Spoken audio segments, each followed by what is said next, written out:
Text the round robin your questions, comments, wagers. Give us a reason. Sleeper fantasy play, your best alternative line, whatever you have. Text the round robin 757 354 5517. Oh, say, can you see by the dawn's early light what so proudly we hailed at the twilight's last gleaming, whose broad stripes and bright stars through the perilous fight o'er the ramparts we watched were so gallantly streaming, and the rockets red flare, the guns bursting in air, gave proof through the night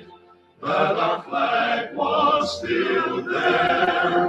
Oh, take us past our spangled banner yet wave, for the land of the free and the home of the brave. This is the Deep End Broadcasting Network. You are tuned in to the Round Robin with Stephen Murray on Deep End Broadcasting.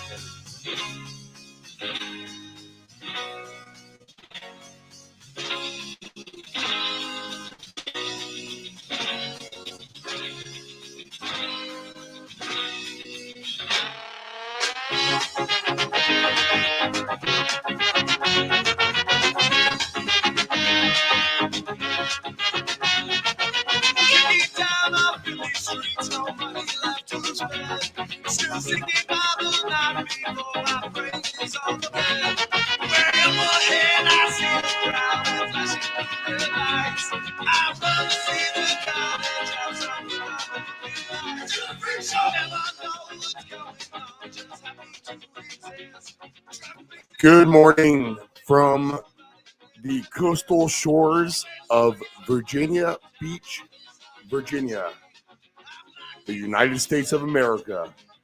This is the Round Robin, and we are broadcasting live from the Deep End Studios here in Chicks Beach, Virginia, USA. I am Stephen Murray.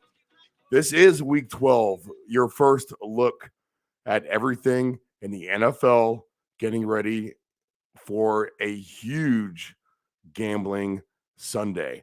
We're here. We're your primer. We're here to get you informed, latest lines, weather, unique angles, best bets, whatever you need.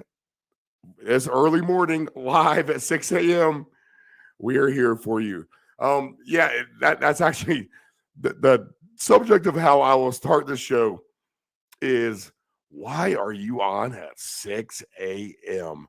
You know how many times I've heard that yesterday? I'm like, you can listen to the replay at 9:30.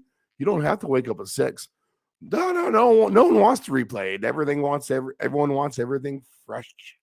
Well, you know what? That's why we're here. We're here to bring it to you fresh first thing in the morning. If you're up and about working, like I would be at 6 a.m. in the morning, summer times, you're looking for fresh content, unique angles. Why flood the market with overpopulated market with shows at 9 a.m. where there's a million shows you can choose from? No, we rather be the singular lone show on here early in the morning that you can go to regardless of how many hours of sleep we get. And man, we were off to a really, really good start there in November, sleep-wise. 3 hours last week, 2 hours last night. We had the pie tasters last week, and we will thank last night's late night celebration into the night on these factors alone. The LSU over, the Tennessee Volunteers under 56.5, final score of 56-0. And Kansas State, everyone of those of the above clobbered our alternative line. Well, you can't say Tennessee clobbered it, as they clipped it by just a half a point, but a win is a win. Oh, Notre Dame with the backdoor alt line cover, not with the cover, but they covered the alt line in the last 30 seconds of the game or so. That cost us the extra jackpot bonus, but we will settle for what we got. So thank you, Tennessee under, LSU over, and Kansas State, who has been a complete beast this year. How about TCU undefeated? How about Beamer Ball living in South Carolina? Back-to-back weeks, wins over top 10 programs. And how about the Michigan Wolverines? Say nah, Ohio State. Nah. 2 years in a row, Jim Harbaugh, Ryan Day, you have had nothing for that. So congrats to Michigan. A great day in college football, and we had fun hanging in through all of that. Oh, and how about the World Cup? Can we talk about the World Cup just for a second before we get into the NFL? Because I don't know if you have been listening to the Friday Soccer Paycheck or not. But if you have been, and you've been tagging along with your betting tickets, then you are looking at huge payouts this week. Just need a few things to break right. It helps if Japan beats Costa Rica 0-0 at halftime live as we speak. But we want Japan to win this game for sure. They did us right earlier in the week with that huge upset. We just need a 1-0 win, Japan. Just 1-0. If they lose, not the end of the world, or if they draw, definitely not a loss. We don't want that. We want a draw. But if you are in tune to everything that we've done with the World Cup, then wow. I'm going to have a stressful week alone just looking at those tickets. Probably need one thing to happen a day here, Monday through Thursday, and today. Canada is a big game for us today at 11. Could be a huge fan of Canada right now. Canada, do us right here south of the border from you. Man, the World Cup is so much fun, and man, I don't even know. I can't even explain. If I come back to you next week right now and everything actually does break right, these last few steps of what we have, the future angles of the World Cup, I don't know. Might be doing this broadcast from Bali, something like that, people. We might have to go on vacation, maybe for the rest of the year. Thank you, Mr. Foley, for coming in with us on the round robin, because right now we are super, super live for a enormous payout. Can't wait to see how that goes down the rest of the week. Probably just jinxed it. Knocking it on wood as much as I can. Probably just jinxed it. But in the meantime, before we get to all that stuff, then we will go through the NFL Week 12. Can you believe it's Week 12 already of the NFL? Unbelievable. And the games that they gave us, you're like, what? This is what we have to watch today? Nevertheless, we are going to find all the unique angles. If you watch the last few weeks, you might have noticed all the different graphics we've had. Fair warning, the producer did not get the graphics done today. That is me. Producer, announcer, audio engineer, secretary, you name it. Many hats to cover. There just wasn't enough time yesterday to get the graphics all together. So I'll go through the trends as we go through all these games. Dave Grande, he'll be with us in his usual segment. We'll cover the AFC West, NFC West, and I'll throw a couple other games at him Usually, we might have one or two games where our divisions play each other. I feel like everyone is playing each other this week. So couple of minutes to spare with Dave, and we'll get a couple other games on to discuss as well. We'll find the better ones, see what angles we can get, and try to make you guys and myself a lot of money. Okay, so let's go down the lines. Everything has moved. I'll say this. Since I woke up and from last night, we've had a decent amount of line movement. So let's just go through the slate and see where we're at right now. The ticker is up to date, but we have Baltimore at Jacksonville. This line has moved. Baltimore minus 3.5 of 43.5. This line has moved. Cloudy skies in Jacksonville. No rain anticipated. We have rain in Charlotte for this game. And be aware of this. It's Denver minus 1.5. That line has now dropped over under 36.5. Calling for storms in Charlotte today. Rain in Washington, but tapering off probably by game time. But the Commanders are a 3.5-point favorite and 40.5. This looks like a rain game today. We'll see how it goes. So pay attention, people. If there's a lot of rain, this could be the old ground and pound game here in Cleveland. Buccaneers minus 3.5, 42.5 at the Browns. Looks like we'll have decent skies and decent temperatures in Nashville. Cincinnati minus 1.5, 42.5. Joe Mixon and Jamar Chase now is not going to play. So both of those players out. And I'm going to stop right in our tracks right here. We mentioned a few times this season the system play, the ultimate system play. This game falls into it. The injuries scare me. I'll say that right off the bat. So I'm going to maybe lean off of this system play. I'm going to be afraid. It makes no sense.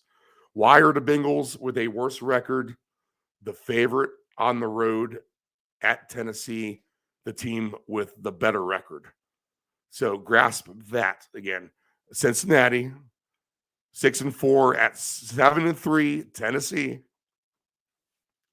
is Cincinnati, worst record, minus 1.5 at Tennessee, team with the better record. Why is the road team a favorite against the team who's at home with a better record?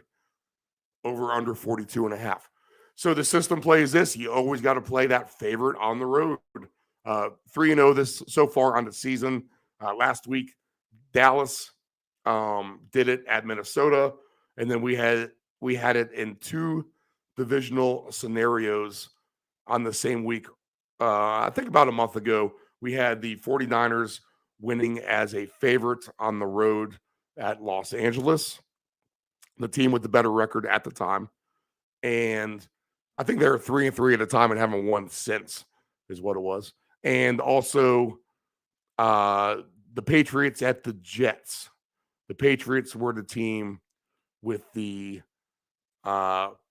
worst record on the road at the Jets, better record, and they won.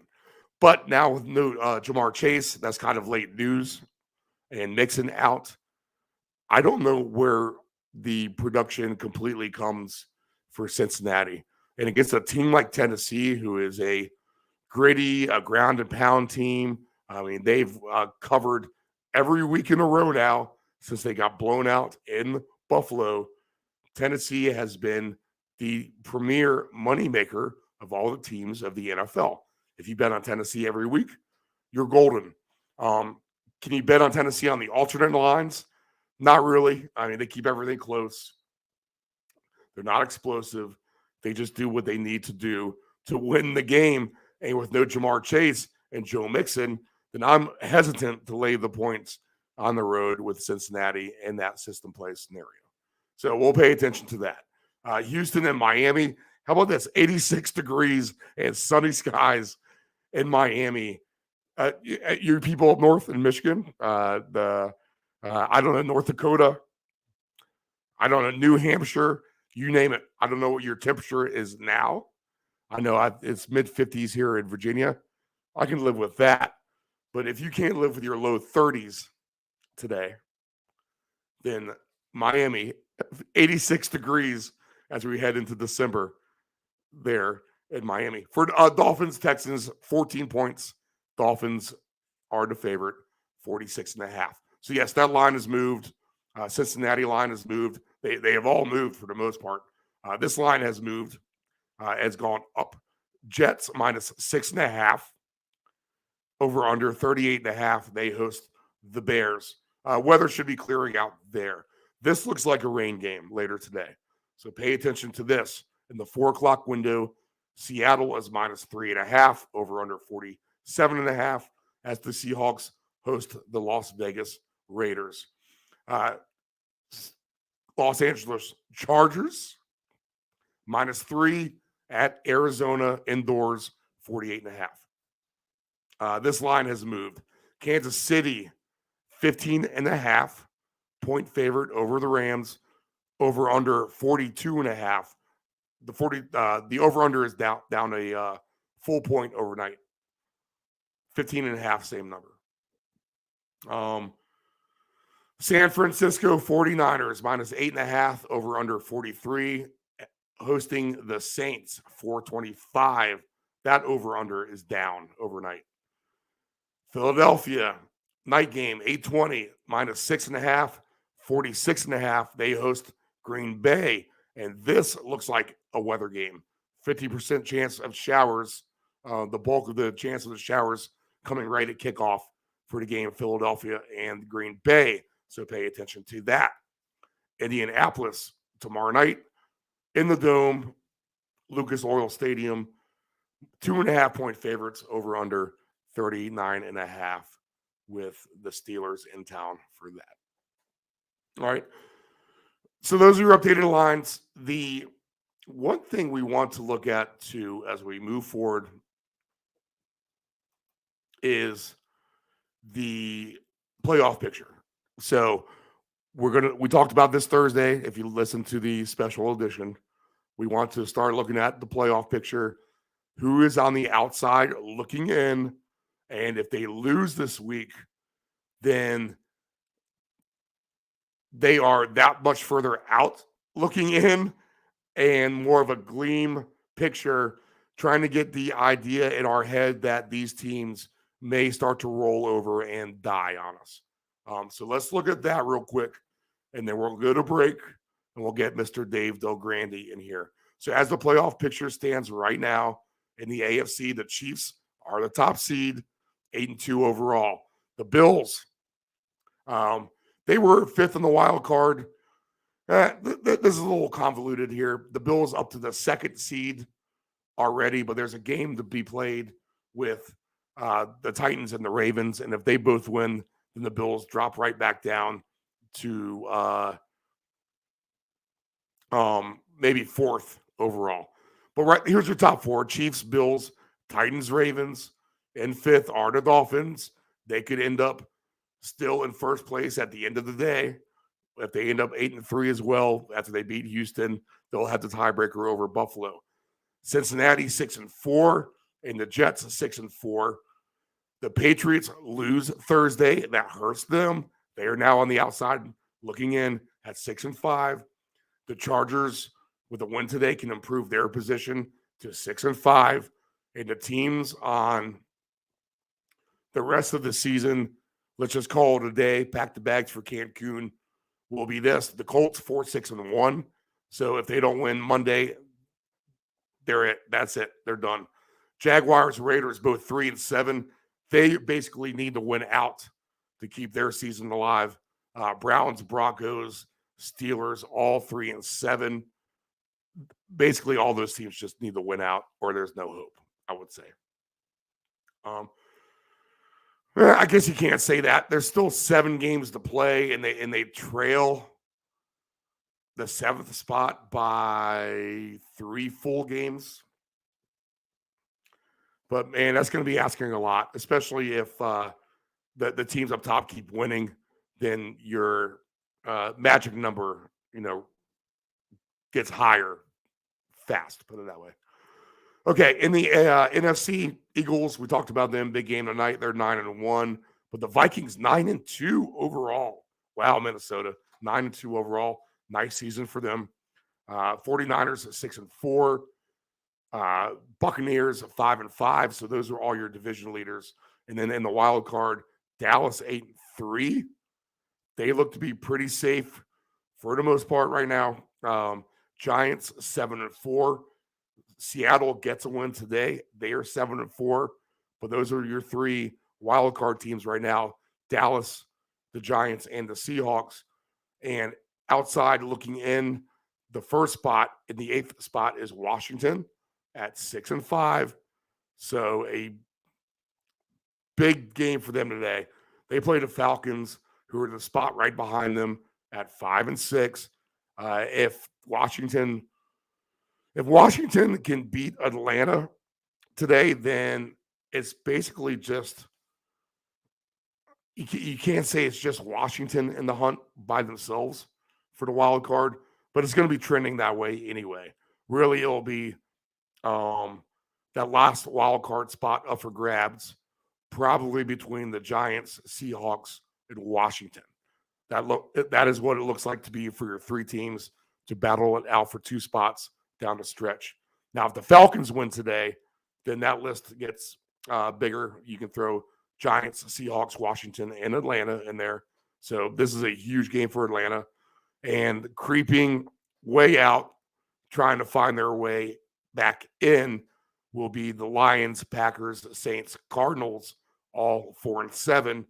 You can't give up on the season quite yet. But if you lose today, like the Cardinals, if they lose to the Chargers, or the Saints, they lose to the 49ers, you're now talking 5-8, 4 games to play, and winning out may not be enough to get you in the playoffs at that point. So we will pay attention to that. Lots of teams on the cusp of going to Cancun, as we will say. All right, that's the playoff picture. We got the odds scrolling. We will take a break. We will get Dave Grande in here on the other side. This is the Round Robin. You're on the Deep End Broadcasting Network. I'm Stephen Murray. We are live, 6:23 Eastern Time, on the coastal shores of Virginia Beach, Virginia, in the USA. So we'll cue up the music. We'll take a break. We will come back. Mr. Dave Grande will be in the house from the San Francisco Bay Area. He works with Field Level Media, and we are very fortunate to have his expertise, let me tell you. Brings a real sense of legitimacy to this broadcast. All right, thank you guys for tuning in. This is your first live look at the NFL wagering forecast, and we'll be back after this.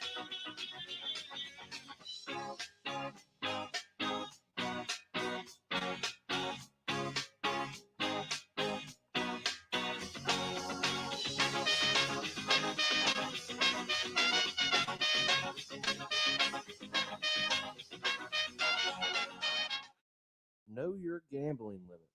Don't ever bet what you can't cover. Wagering on sports is only fun when you do it the right way. Not every bet will win. When you get on a bad run, know it and avoid trouble. Know your gambling limits. Tired of your swimming pool's diatomaceous earth pool filter? The constant cleaning, green pool, cloudy water? I thought this was supposed to be clean. Trust your swimming pool's water quality with a custom sand filter install. A clean, easy solution for your swimming pool operations. Contact Dependable Solutions at 757-354-5517. Hey, does your home have algae or stains on the siding? Is there grime built up on your deck or brick patio? Coastal Pressure Washing Services has a warranty of professional services From pressure washing to window cleaning to deck and fence staining, as well as dryer vent cleaning, you got it all. Call Coastal Pressure Washing at area code 757-439-9810 or visit our website at coastalpressurewashing.net. Again, call Coastal Pressure Washing at area code 757-439-9810 or visit our website at coastalpressurewashing.net.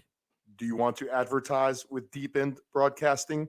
Send us an email at deepend757@yahoo.com. That's deepend757@yahoo.com. Control your alcohol. Don't fight. Don't drink and drive. Your one punch could kill someone. It happens. If you're behind the wheel, you may think you are fine, but then the other driver is under the influence of texting, and then you are done. Control your alcohol.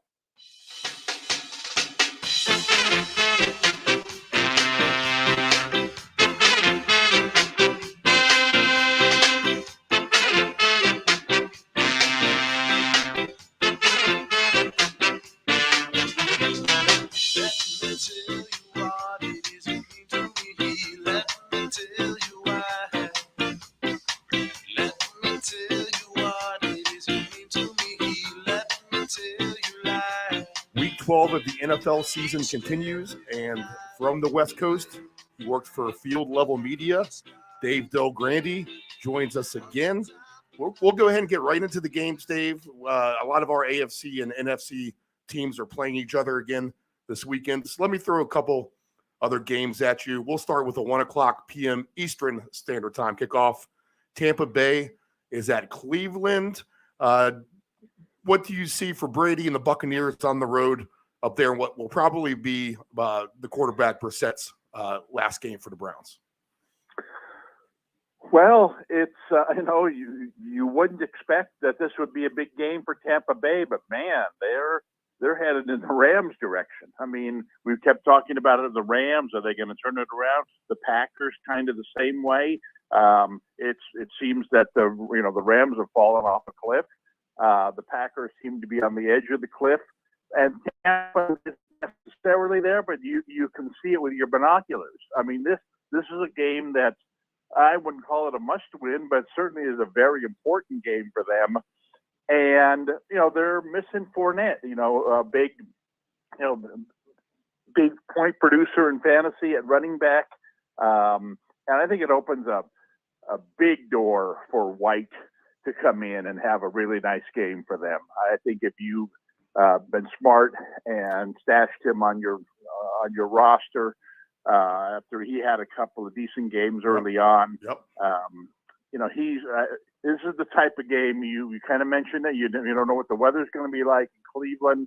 You'd want more of a ball control running game. Tampa runs the ball really well.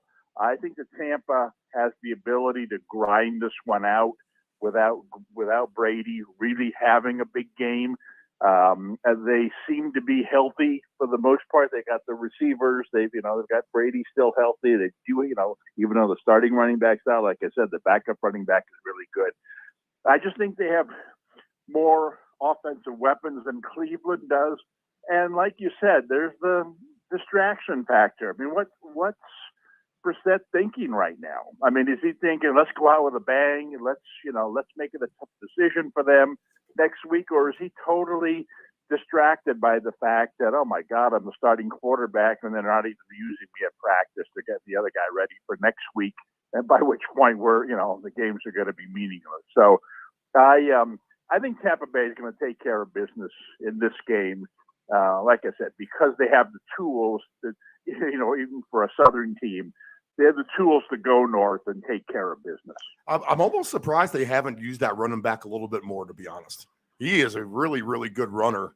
And he seeks contact as well. Runs the ball hard, so he will probably get a big dose. And you got another good running back on the other side, Nick Chubb as well. Do you like any fantasy angles maybe stand out in this one besides the like backs? I said, I mean, I think that, White is going to be the guy who you don't want to be going against this week. I think that he, like you said, nothing against Fournette. Fournette's been surprisingly good the last couple of years, and he stayed healthy for the most part. And I don't think the injury that he has is serious either, but serious enough that it appears that he's going to keep him out of this game. I think he would be in this game. He'd be the number one guy that I want. He could be the real difference maker on your fantasy team that's been struggling a little bit, looking for a spark. You throw this guy in there at flex or as your second running back, he could make a big difference for you. Something where I'm not sure, again, given the weather, that I would say that about any other Tampa Bay guy. I mean, Brady's just not that kind of fantasy quarterback this year. Evans and Godwin just haven't had huge seasons. And, looking from Cleveland's perspective, like I said, I think last week they were in a position where they were still kind of in it. It's like, let's just get to week 13 and get Watson in there and take our run at it. But that was a big loss for them last week. And now they come back this week and they're staring at Tampa. They're staring at, the big change they're going to make. You got to play Chubb if you have them, but the rest of the guys, I don't know. I can't recommend them this week. Okay. Contrasting styles somewhat down in Nashville, 1:00 kickoff. The Titans host the Bengals. So here again, this is I've been talking to the viewers about this when I don't talk to you, Dave, but this is a weird angle. The Bengals, who have the worst record, are on the road, and they are the favorite at Tennessee, the team with the better record at home. It seems like we every time we've had that in my career, that is the winner, is the team that's the favorite on the road. I don't think you're going to read too much into it. Joe Mixon is out for this game, but the Bengals laying a little bit less than the field goal on the road in Nashville. 43.5 is the over-under there. What do you expect with the Bengals and Titans? Well, you hit the nail on the head. It's so much of the odds making is perception. And we've talked a lot about this with Tennessee. It just seems that every week it's like, well, they're going to blow out Tennessee this week, right? They're like, no, Tennessee plays a unique style. They find a way to stay in the game, and they're not a great team. You can beat them, but you really need to be on your A game to do that. And I'm not sure Cincinnati's ready to play their A game. So much of their team comes down to Chase. And how healthy is he? Right. Is he, can he have a big game? He is expected back, but yes, questionable. Right. He's expected back, but he's, is he really in top form? And like I said, if you're going to go down there and beat Tennessee on their turf and their weather, you're going to have to be on top of your game. And I just don't see Cincinnati as, really clicking on all cylinders this week. It's the type of game where I think Tennessee should be expected to win this game, just based on consistency alone. And it reminds me a little bit of the Minnesota-New England game that we just saw on Thursday night. It's the same thing with Minnesota. Nobody believes in them, but they keep showing up and they keep finding a way to beat people. And I just think that Tennessee is that type of team. They're a perfect team for this kind of weather. And Cincinnati, let's be honest, Cincinnati's more of a flashy, than a grinded out team. And you really need to dig in deep if you're going to compete with Tennessee, especially on the road. I just don't see Cincinnati doing that. And so I would take Tennessee to win this game. And it's not like Mixon is someone you can, all right, we'll be fine without him. We can move on. We have a lot of weapons. I mean, he is a majority of that offense at times, and they will miss him, I think, down there in Tennessee as well. Derrick Henry, a big day for him?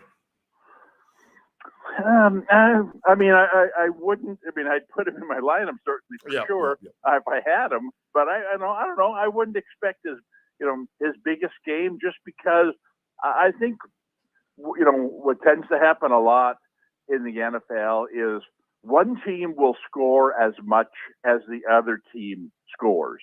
In other words, if this were a game where Cincinnati came in and they were firing on all cylinders and you could count on them to score 27, 28, 30 points, then you'd say, well, Tennessee's going to have to, open it up a little bit, find a way to, to get into the upper 20s to win this kind of game.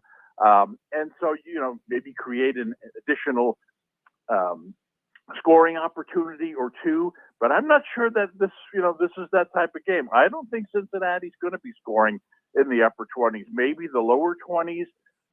And so Tennessee can play more conservatively, and you would think, well, that's good for Henry, right? Well, playing conservatively between the 20s doesn't really get you anywhere in fantasy. You've got to get the touchdown opportunities. He's not the kind of guy that's, going to catch a pass out of the backfield for the most part and take it 75 yards. I don't know. I wouldn't expect his biggest game this week. I've kind of mentioned this before. It's the kind of way I look at these games sometimes. This wouldn't be a terrible week to be going up against Henry. If you had to pick your spots, Tennessee plays so many weak teams in their own division that if they were up against Houston or up against Jacksonville, you would say, oh my God, why me this week? Why am I facing Henry? This isn't one of those opportunities. Yeah, he might rush, for 100 yards, but he might not score a touchdown either. And that, at the end of the day, you were going up against him, you said, okay, he's going to have 25 carries for 100 yards, 2 catches for 8 yards, no touchdowns. I'd say, oh man, where do I buy that? I'd take that all day if I were the opponent. So I'm not crazy about his chances this week. And 43.5 points may be too much for that game. Well, like I said, you look at 43.5 in a Bengals game, and you'd say, over. Wow, Let's take the that's over. really low. That tells you something. Right. That tells you that either A, they're expecting really bad weather, which I don't think is the case, or B, they just don't trust Cincinnati's offense. And that, to me, seems to be the case. So you take Mixon out of there, you put Chase in there at 75% or 50%, wherever he's going to be, and then you say, okay, now I understand. I can understand why they're only expecting 21, 24 points from Cincinnati, because they're limited. It looks like a nice 58-degree cloudy day in Nashville, Tennessee. Okay, 8:20 game. Let's fast forward to the night game. This has potential to be a good one. We have Green Bay at Philadelphia. Eagles -6.5, over under 46.5 in this game. Packers will try to make another stand. They were, had a great comeback against Dallas and then shot themselves right in the foot against the Tennessee team that we just talked about, the good Tennessee team. But on the road with another opportunity at Philadelphia, who has been less than overwhelming as of late. How do you see this one? Well, I think this has the potential to be a really high-scoring game. I think it's going to be a great game for Sunday Night Football because it's Philadelphia. You're right. Philadelphia is not on top of their game right now, but a large part of that's because their defense just isn't as good. Either isn't as good as we thought it might be, or B, just isn't playing well. But the key to this game is Green Bay. Can we trust Green Bay on the road, to put up, somewhere in the 20s or even the high 20s, even in the 30s in this game? I think we can. And the reason for that is there's been a lot of talk in Green Bay this week about, what to do about Rodgers. He says his thumb has been broken, but it's not really bothering him. It sounds like if they lose this game, they're going to pull him for the rest of the season. So this is a, kind of a swan song for him. It's a game where, the Packers should respond well to that. I think that if you look around, the door is still open because of the Rams, because of Tampa Bay in some way. The door remains open for one more wild card team to sneak into one of those spots. And you wouldn't think, Green Bay's in a position, hasn't had the type of season to do that. But it's who's the competition? Again, you look at you're telling me we can't beat out the Giants by the end of the season. We can't beat out the Seahawks by the end of the season. I think that they should believe that they're still alive in this thing. Rodgers has a lot of pride. I don't think he wants to go out, this kind of way. He's a guy that seems to play almost every game for 15 years. And they've gotten healthier at the skill positions.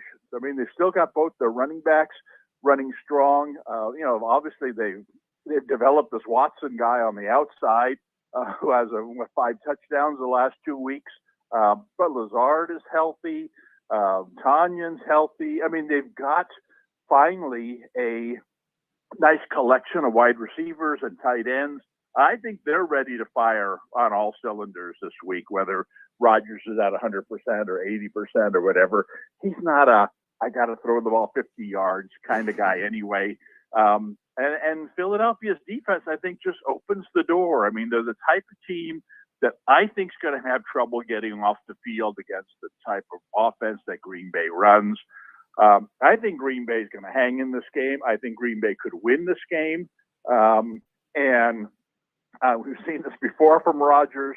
Even, the Dallas game 2 weeks ago, that, could be very similar to this, where there's a lot of scoring, a tight game. Green Bay comes through at the end.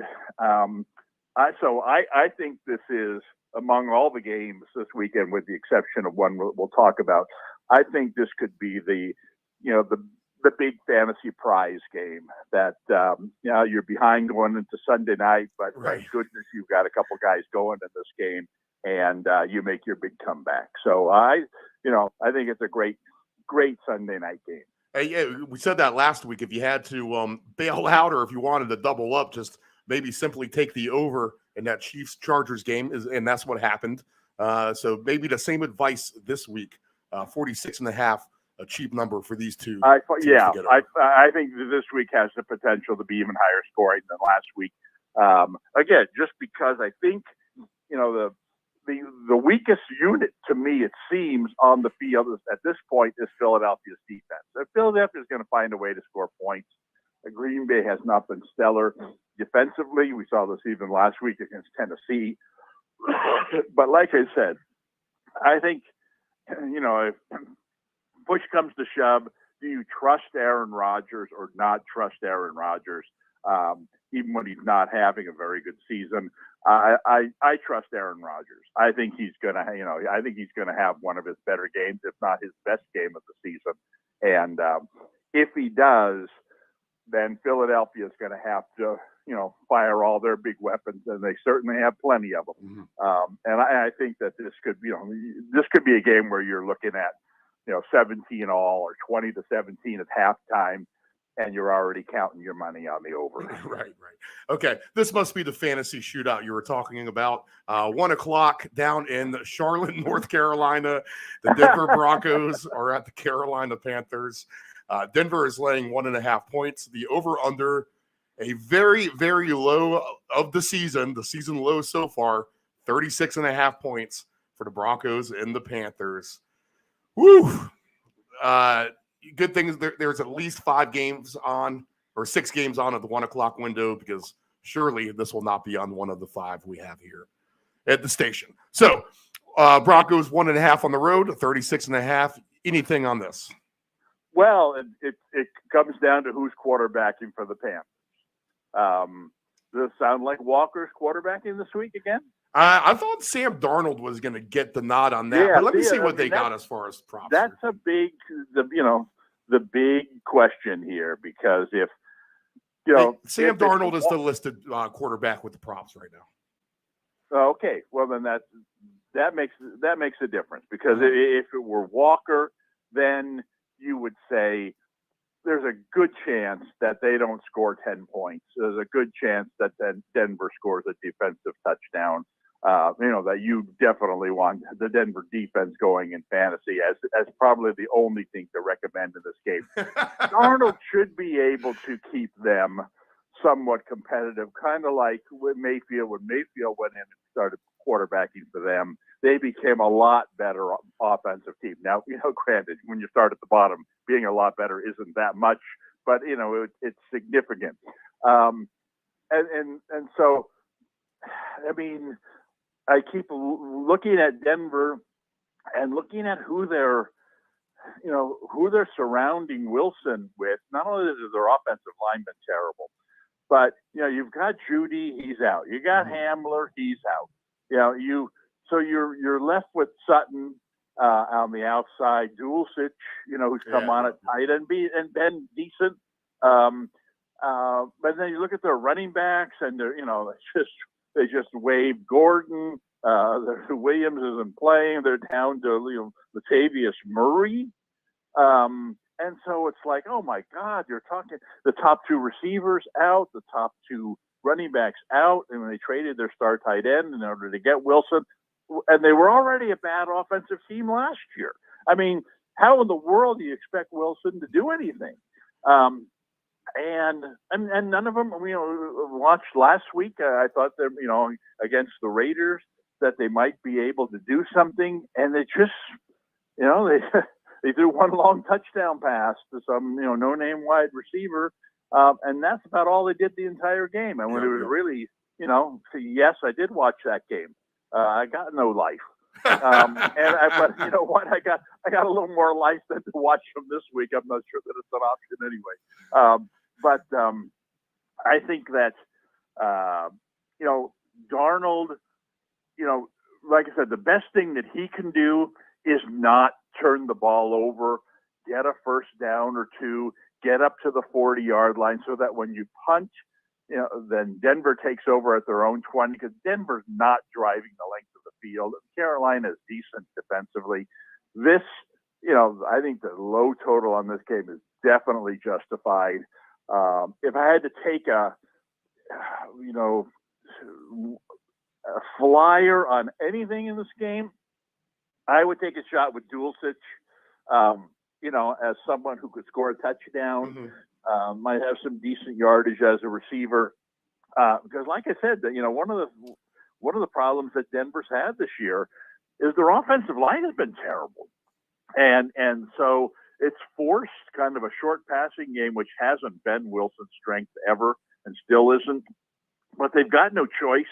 And when that's the case, you're throwing to your tight end more often because the running backs don't catch the ball either. So, I think he could be the one fantasy sleeper in this game. But that said, my playoffs are coming up in fantasy. If my playoff spot's riding on this week's game, I don't want any part of a Bronco or a Panther making that determination for me. Dulcich is plus 330 anytime touchdown. So that does. There you go. Good. I mean, that to me is realistic. I mean, I think every player in this game should be plus 990, per touchdown, because there may not be any. But that's realistic to me. Let's see. Let me see if I can just find that real quick. No touchdown in the game. It's got to be somewhere. They're not. It's going to be almost a favorite of a number. Usually those are 50-1 shots, and a game like this, I can guarantee you, is more like a 25-1 or 20-1. But you know what? The reason that it's possible in this game is because, like I said, if Walker were the quarterback, you'd be afraid that he'd throw one to by far the best unit on the field is Denver's defense. And so what you don't want is Walker throwing the ball to Denver's defense. That's the biggest, passing threat for a touchdown in this game. And if he were in there, then you say, you know what, I deserve to win this. There shouldn't be any touchdowns, but the stupid quarterback threw one right to the Denver guy, and that turned into the only touchdown of the game. But with a veteran quarterback in there and a kind of guy who can read the room and just say, hey, you know what? If we punt the ball 10 times in this game and don't turn it over, we could win this game 9-6. And I think that's got to be the Panthers' mentality this week. Honestly, you could sprinkle just a little bit on all these kind of crazy low numbers and hope you get a hit. 310-1 odds for 9-6. 400-1 odds for 13-9. 12-9 to almost 500-1 odds. So why not maybe put a buck across the board on some of those? Well, right, but kind of like you numbers. said, that if you don't think, I mean, this game's not going to be 3-0. I mean, if it were snowing or whatever, and you say, all right, it's a possible 3-0 game. I doubt we're looking at that this week. And so, if you really believe that there's a chance that there's going to be no touchdowns in this game, and that's somewhat realistic, but you look and you find the number, like you said, it's only 25-1 that there's no touchdowns, then why not take a shot at a score that has no touchdowns in it? Take a shot at 9-6, because if there's no touchdowns in the game, then the final score of the game is going to be 12-6, 9-6, 12-9, something of that. Yeah, right, something of that nature. And the odds you get are way better than just saying that there would be no touchdown. So yeah, you're right. Why not? Just for the sake of being able to watch the crawler on the bottom of the screen every time you see it, 0-0, 0-0, 3-0, 0-0, 3-3, and then you get to halftime at 3-3, and you're saying, oh my goodness, should I say, guys offered me, 150 times what I bet on the game. Should for my ticket, for my 9-6 ticket, should I give it to him? Should I sell? No, I'm riding it. I want to put this up on my wall when I get this one right. So, we've talked way too much about this game. So, that's what we're talking about. All right, moving on. Let's see. We get into the 4:00 window now. So 4:05 Eastern Standard Time. Your boy Pete Carroll, 3.5-point favorite at hosting your team, the Raiders, plus 3.5 for the Raiders on the road. 47.5 over under. Is this the fantasy shootout game you're maybe This is talking not. about? Okay, I think it's the next game for sure. And the reason that I don't think it is because I was surprised. I talked a lot last week, and I was wrong about the Raiders' attitude going into that game last week. I thought that they were going to fold up. I guess it's just the Broncos. Yeah, the Broncos are the perfect thing to, solve the blues for sure. Right. But so now the question becomes, how do they respond to that game? I mean, do they get back to reality and say, okay, that just made our season. We're not going anywhere. Let's go to Seattle and, go through the paces? Or do they say, hey, you know what? That was, we can beat Denver on the road. We can beat Seattle on the road, which they're certainly capable of if they're healthy. Big injury factor in this game is going to be the Raider running back. If he's been out of practice this week, he's a big part of their offense. And if he's not in there, then it changes things. I mean, I think that it would be interesting. We talked about the Rashawn White of the Tampa Bay being a sleeper this week. But the Raiders have a backup running back by the name of White, Zamir White, who I thought was going to be a real fantasy sleeper this year. With all the talk about them trading their starting running back before the season started, and I thought White could come in and be a really high volume guy. Obviously, he's not gotten that opportunity at all. But if it turns out that this is his opportunity, I'd certainly take a shot with him. I think that it's certainly not going to be a low scoring game. The Raiders have all their offensive weapons going. Seattle has their offensive weapons going. I think both teams have the potential to score 3 to 4 touchdowns, but it's also it's a big game for Seattle. And I think it's possibly a game that the Raiders are interested in. And when both teams are kind of mediocre and they're fighting it out like that, you don't often see the game just get away and turn into a 35-28 because the defenses aren't that bad. and the offenses aren't that good. So I'm kind of torn in the middle of this game where I do expect Seattle to get 3 touchdowns. I do expect the Raiders to get 3 touchdowns, but you could be looking at, 24-21, 24-23, somewhere in that, in the mid 40s, where you'd say, well, there were 6 touchdowns scored. That game really should have gone over, but didn't. So it's a nice fantasy game, like I said, because there's a lot of options, but at the same time, not a good fantasy game because there are too many options. Seattle has got 2 great wideouts. They could each catch a touchdown pass, and obviously they got a nice running back. He could run one in, and at the end of the day, you got 3 different guys scoring touchdowns and putting up kind of similar stats. And then it's like, man, I expected more out of my guy. Adams is to me is the standout player, of course, as usual in a Raider game. He's having a really good season. But Seattle certainly knows that. My neighbor Pete, he certainly knows that. And the Raiders' secondary offensive options, as far as receivers, aren't great. And so the door is open for the running back, to kind of be the guy that scores 2 touchdowns in this game. And if I hear that, for sure that, the starting running back whose name escapes me, can help me there. Walker, the third? No, for the Raiders. Oh, okay. Yeah, let's see here. Walker. Come on. He's, I can envision him. Hold on. I got you. The only running back they got listed in this game is Walker. Hold on, let me get to the depth chart.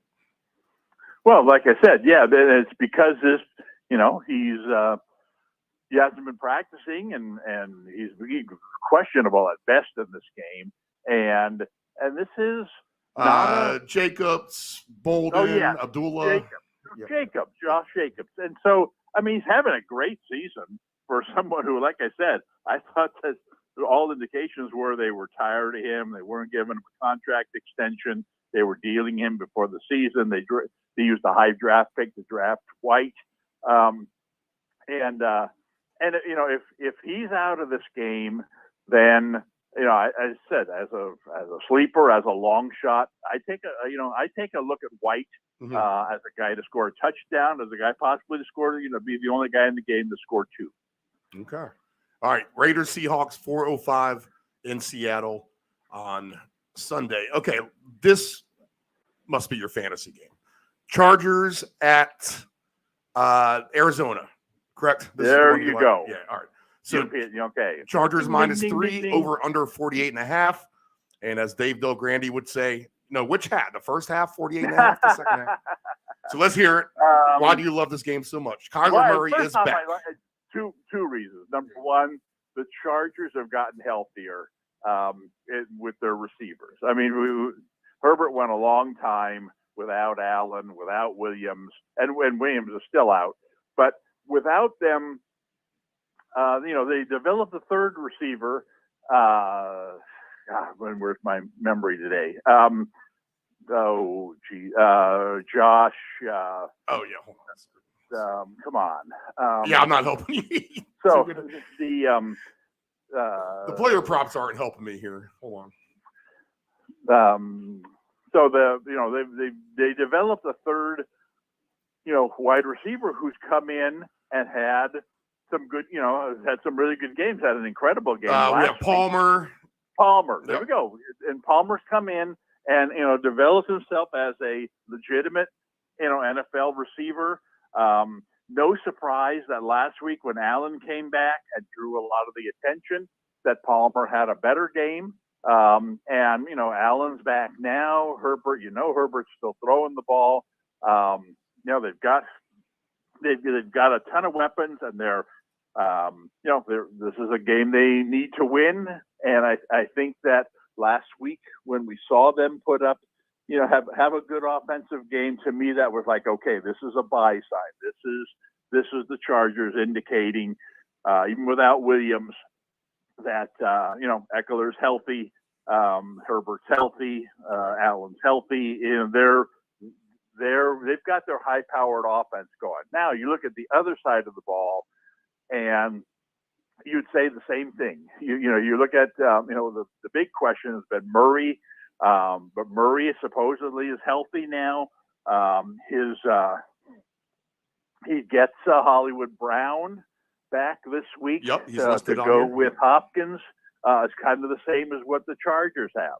It's like that might mean less balls for the main guy for Hopkins, but it means the potential's there to throw the ball to a second quality receiver. And when you've got two outstanding options and you got a good quarterback, you've got the potential to put up a lot of points. Of course, the running game has never been good, but Murray does a lot of the running.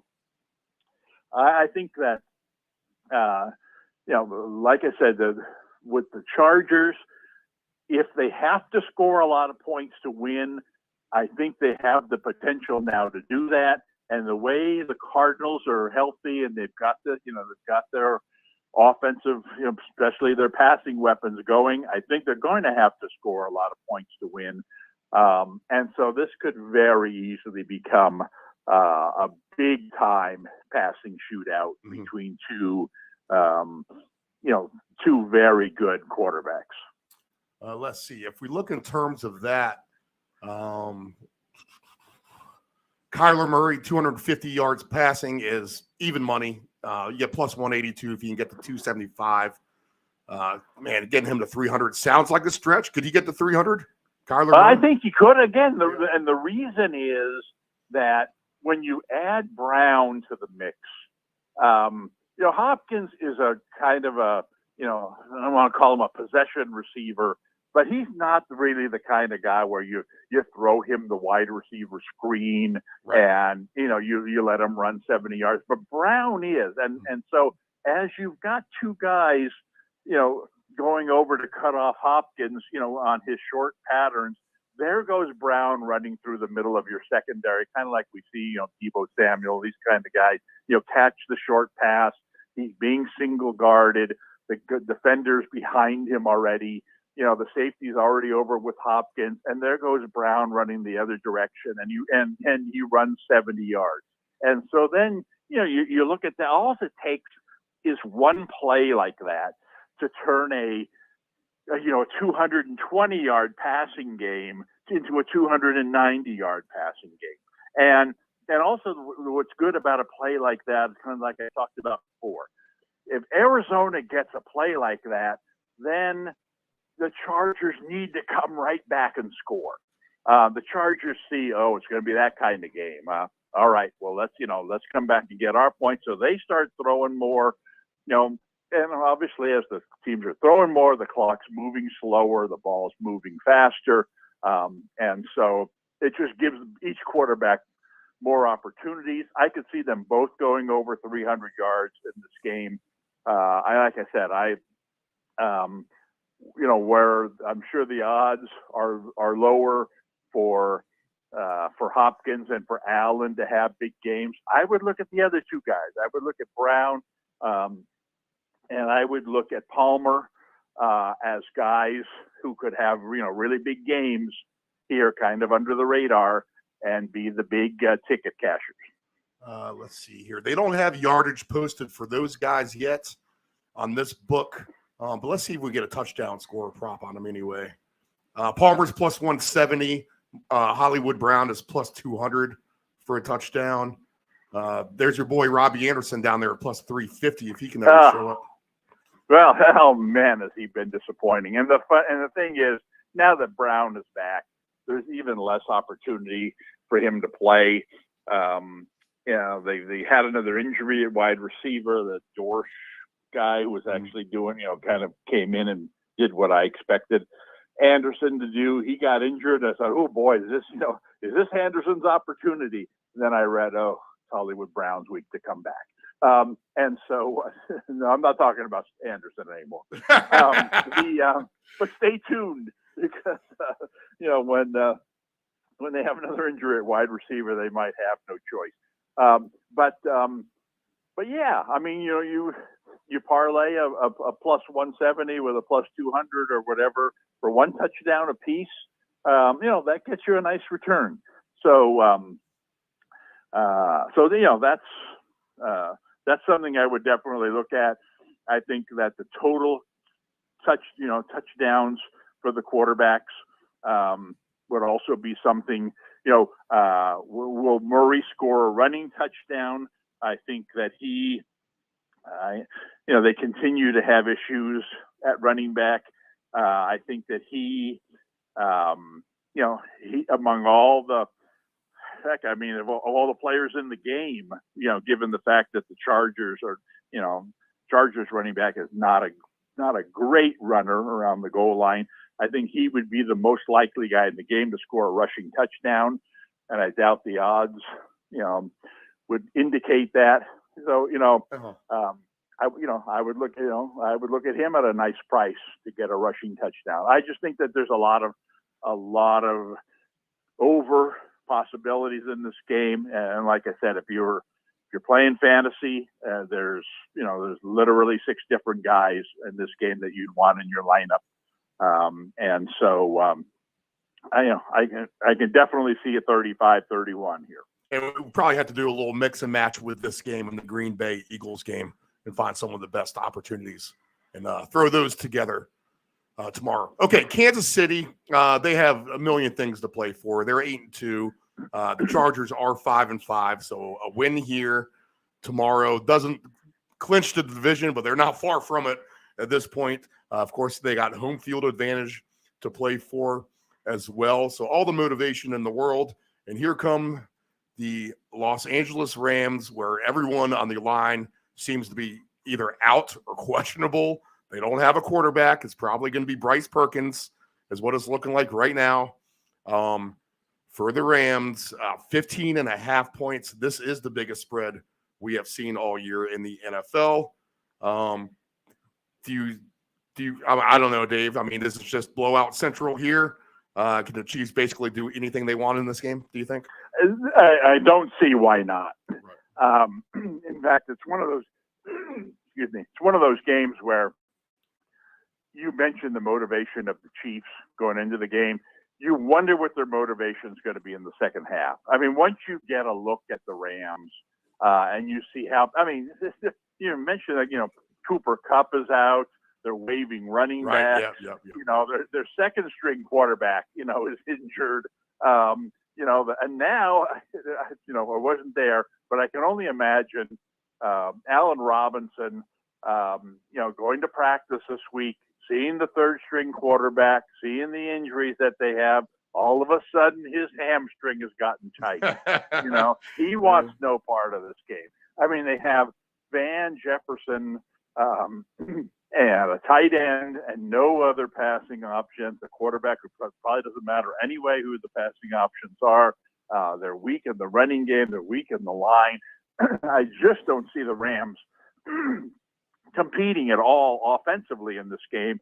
And once the Chiefs get a wind of that, is there any reason to play Mahomes in the second half of this game? Is there any, they've already gotten their wide receiver core. If anything about them, if there's any concern about the Chiefs, is that their wide receiver core is banged up. Hardman is still not playing. They're getting Schuster-Smith back this week, but is he I don't think they're going to risk him in the second half of a game that they're winning 17-3 at halftime, 24-3 by the time they have the ball. First time in the second half, I think you're going to see a lot of their, Tony is also injured. Their receiving core is, thank goodness for them that they're not playing, a real important game this week because, a top-notch opponent, because they're not ready for a top-notch opponent right now. Even, Pacheco has taken over as their running back. Yeah, you would think he would have a big game, but Mike, again, my question is, he's become so important for them in running the ball. And the second half of this game, they're going to run the ball, 20 to 25 times. Do they really want him to be the guy doing that? Because if he gets hurt, then they're really in a lot of trouble. So I'd almost expect that there's going to be a surprise, runner for the Chiefs in the second half of this game who gets, 12 to 15 carries against a Rams team that's completely given up and, gives you a late touchdown or two that could really be a big, make you the big time winner at the cashier's window. And that guy, appears that is Ronald Jones. And Ronald Jones, is a pretty decent player for a, fourth string running back. But, McKinnon seems to be hurt. Edwards-Helaire is definitely hurt. And like I said, in Pacheco, I just don't trust that he's going to be the guy 7 minutes to go in the third quarter, 27-3. I just don't see them running him up the middle, 10 more times just to get him hurt. So you're looking for a, long shot to score a touchdown. I'd take a shot with Jones, Ronald Jones, if they're offering. Oh yeah, price 14-1 odds there for you go. anytime touchdown, Ronald Jones. There you go. And I think that's, of all the things we've talked about, that sounds just as juicy as anything that I've heard, because I just think that even if he only plays the fourth quarter, right, Ronald Jones is one of these guys who, kind of typical of your Chiefs running backs. He's not, he's not really a grinder, but he's someone who can break a tackle and then he's gone. And we talked about this with the Raiders last week. It didn't really pan out, but it's the way a lot of these NFL teams are at this point of the season, the point of lost seasons, is that when you're losing, 34-3 in the fourth quarter of a game and the guy breaks one tackle, you ain't chasing him. What? Why bother? What's the difference? 34-3, 41-3. Live to play another down, and so I think he's got the potential to break one. He's also got the potential to run the ball, 10 to 15 times. And if that's the case against a team that doesn't really care, that to me is the.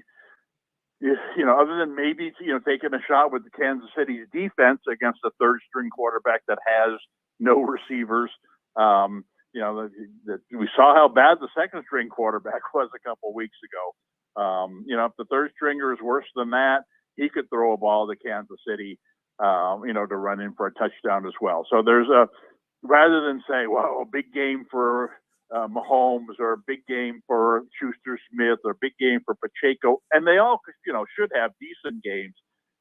When you're playing fantasy, it's so much is about the targets, so much is about the opportunities.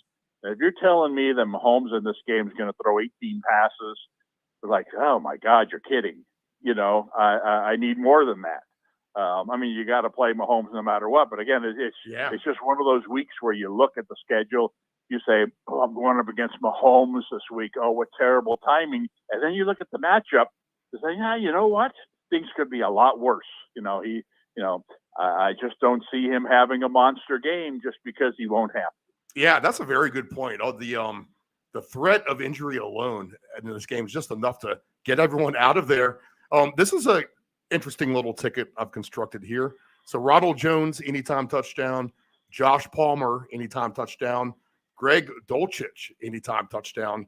$10 will win you $1,731.50. And where's the Thanksgiving post party? Exactly. All right. So I think, and you'll probably agree on this, just to protect the back door, if you're going to lay any kind of points with the Chiefs, you might as well just take them in the first half and not for the game. You would agree with that? Yeah. I think, what maybe a better play. And I do think, again, depending upon, I would think Kansas City be ahead by 10 at halftime, which should be enough. But you might also look at an under on the Rams in the first half, because if the Chiefs are taking them seriously for a half, and the Rams have no weapons and no interest, it very easily I could see them scoring 3 points. I just had that up there. I know the over-under for the first half for the Chiefs is 14 points. And then for The Rams' total points in the first half is 6.5, actually. Yes, I mean, and so, well, again, I don't see the Rams scoring a touchdown in the first half, and if they don't, they're not reaching 6.5.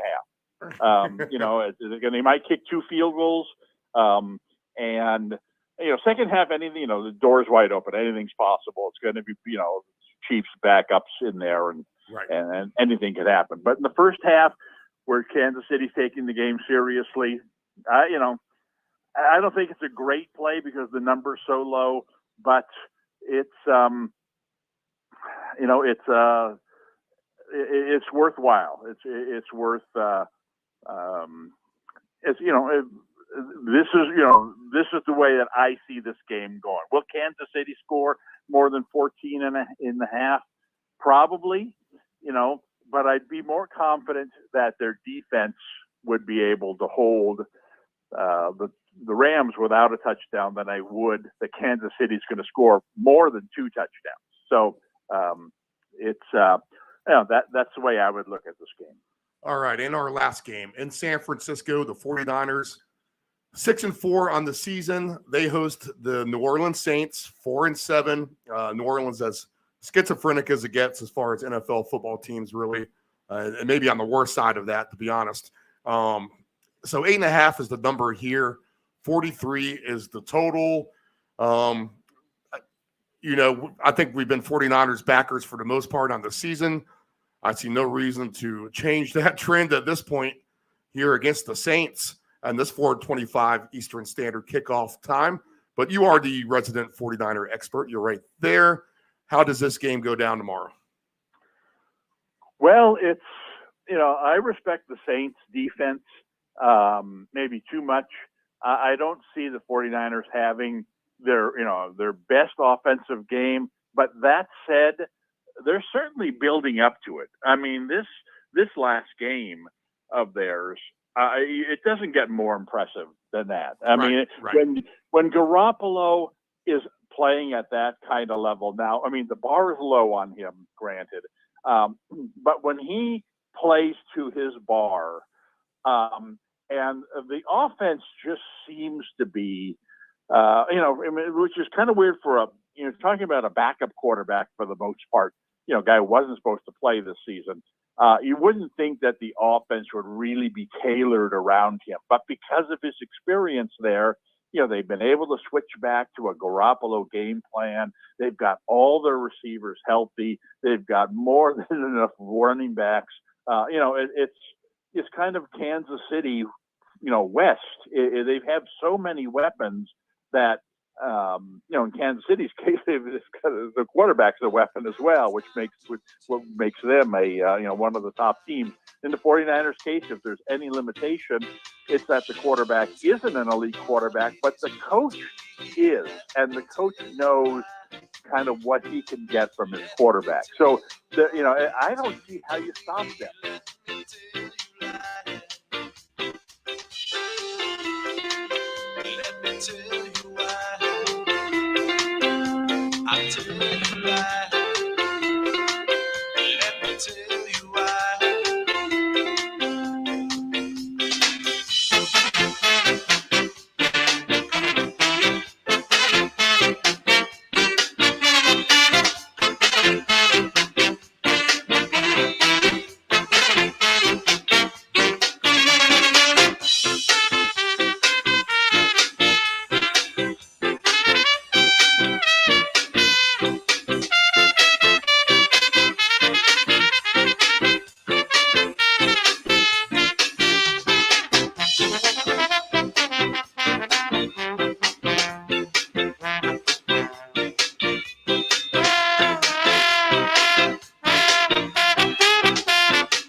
Know your gambling limits. Don't ever bet what you can't cover. Wagering on sports is only fun when you do it the right way. Not every bet will win. When you get on a bad run, know it and avoid trouble. Know your gambling limits. Control your alcohol. Don't fight. Don't drink and drive. Your one punch could kill someone. It happens. If you're behind the wheel, you may think you are fine, but then the other driver is under the influence of texting, and then you are done. Control your alcohol. Dependable Solutions can provide all voiceover services for your advanced audio production needs. Think of us as an inexpensive option, no matter what the size of the project is. From one-word cameos to full script productions, contact Dependable Solutions at 757-354-5517. Hey, does your home have algae or stains on the siding? Is there grime built up on your deck or brick patio? Coastal Pressure Washing Services has a warranty of professional services. From pressure washing to window cleaning to deck and fence staining, as well as dryer vent cleaning, you got it all. Call Coastal Pressure Washing at area code 757-439-9810 or visit our website at coastalpressurewashing.net. Again, call Coastal Pressure Washing at area code 757-439-9810 or visit our website at coastalpressurewashing.net. Do you want to advertise with Deep End Broadcasting? Send us an email at deepend757@yahoo.com.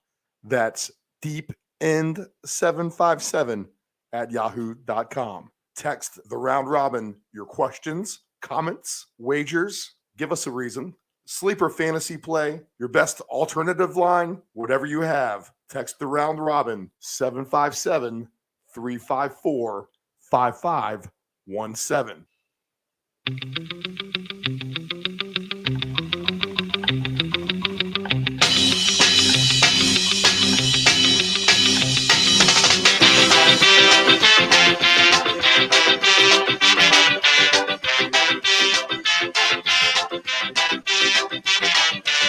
It's a place where we go to have a view when we feel low. Drink ourselves into the state, drown our sorrow and fuel our hate. All day beauty in a tight black dress, pulls our beer, cleans our mess. That's to the name of Maggie Bay. When we see her, what do we say? Maggie Bay, bring us another beer. 7:23 a.m. Eastern Standard Time from the beautiful coastline of Virginia Beach, Virginia, the United States of America. And the sunrise proves that this morning, Nephew Dave. I don't know if you saw any of that on your journey over here this morning. I did. But the sky was absolutely on fire. I will not argue that one with you. We hope that means something for today. A good omen. It puts us on fire. We want to be like the sky today. Red skies in the morning being green dollars in the afternoon. That's right. That's the best I could come up with. That's right. On the fly. We'll take it. This is the Round Robin. I'm Stephen Murray, Nephew Dave alongside. The Round Robin is your first look every Sunday at the NFL wagering slate. We're looking to invest the minimum for the maximum reward. And we do so by dissecting everything across the board, finding out what we like the best, and we try to hammer it home. We literally try to put low stakes down and try to turn that into a decent profit, as we were able to do yesterday in college football. But we need a big NFL day. In fact, sorry, Nephew Dave, I don't keep track of last week's picks. So many things have happened. World Cup soccer. I have no idea who even played last week. Right. At this point in the NFL. So hard to keep track. Always go back to the Twitter if you want to see what we played the week before. Twitter is at deepend757. And that, again, the Twitter handle is at deepend757, DEEPEND 757, and look at the picks there. Also, let's see what else. Text us anything you like, 757-354-5517. We got some comments on the stream cast last week, so go ahead and give us what you like. there, and we'll comment. So text hotline again, 757-354-5517.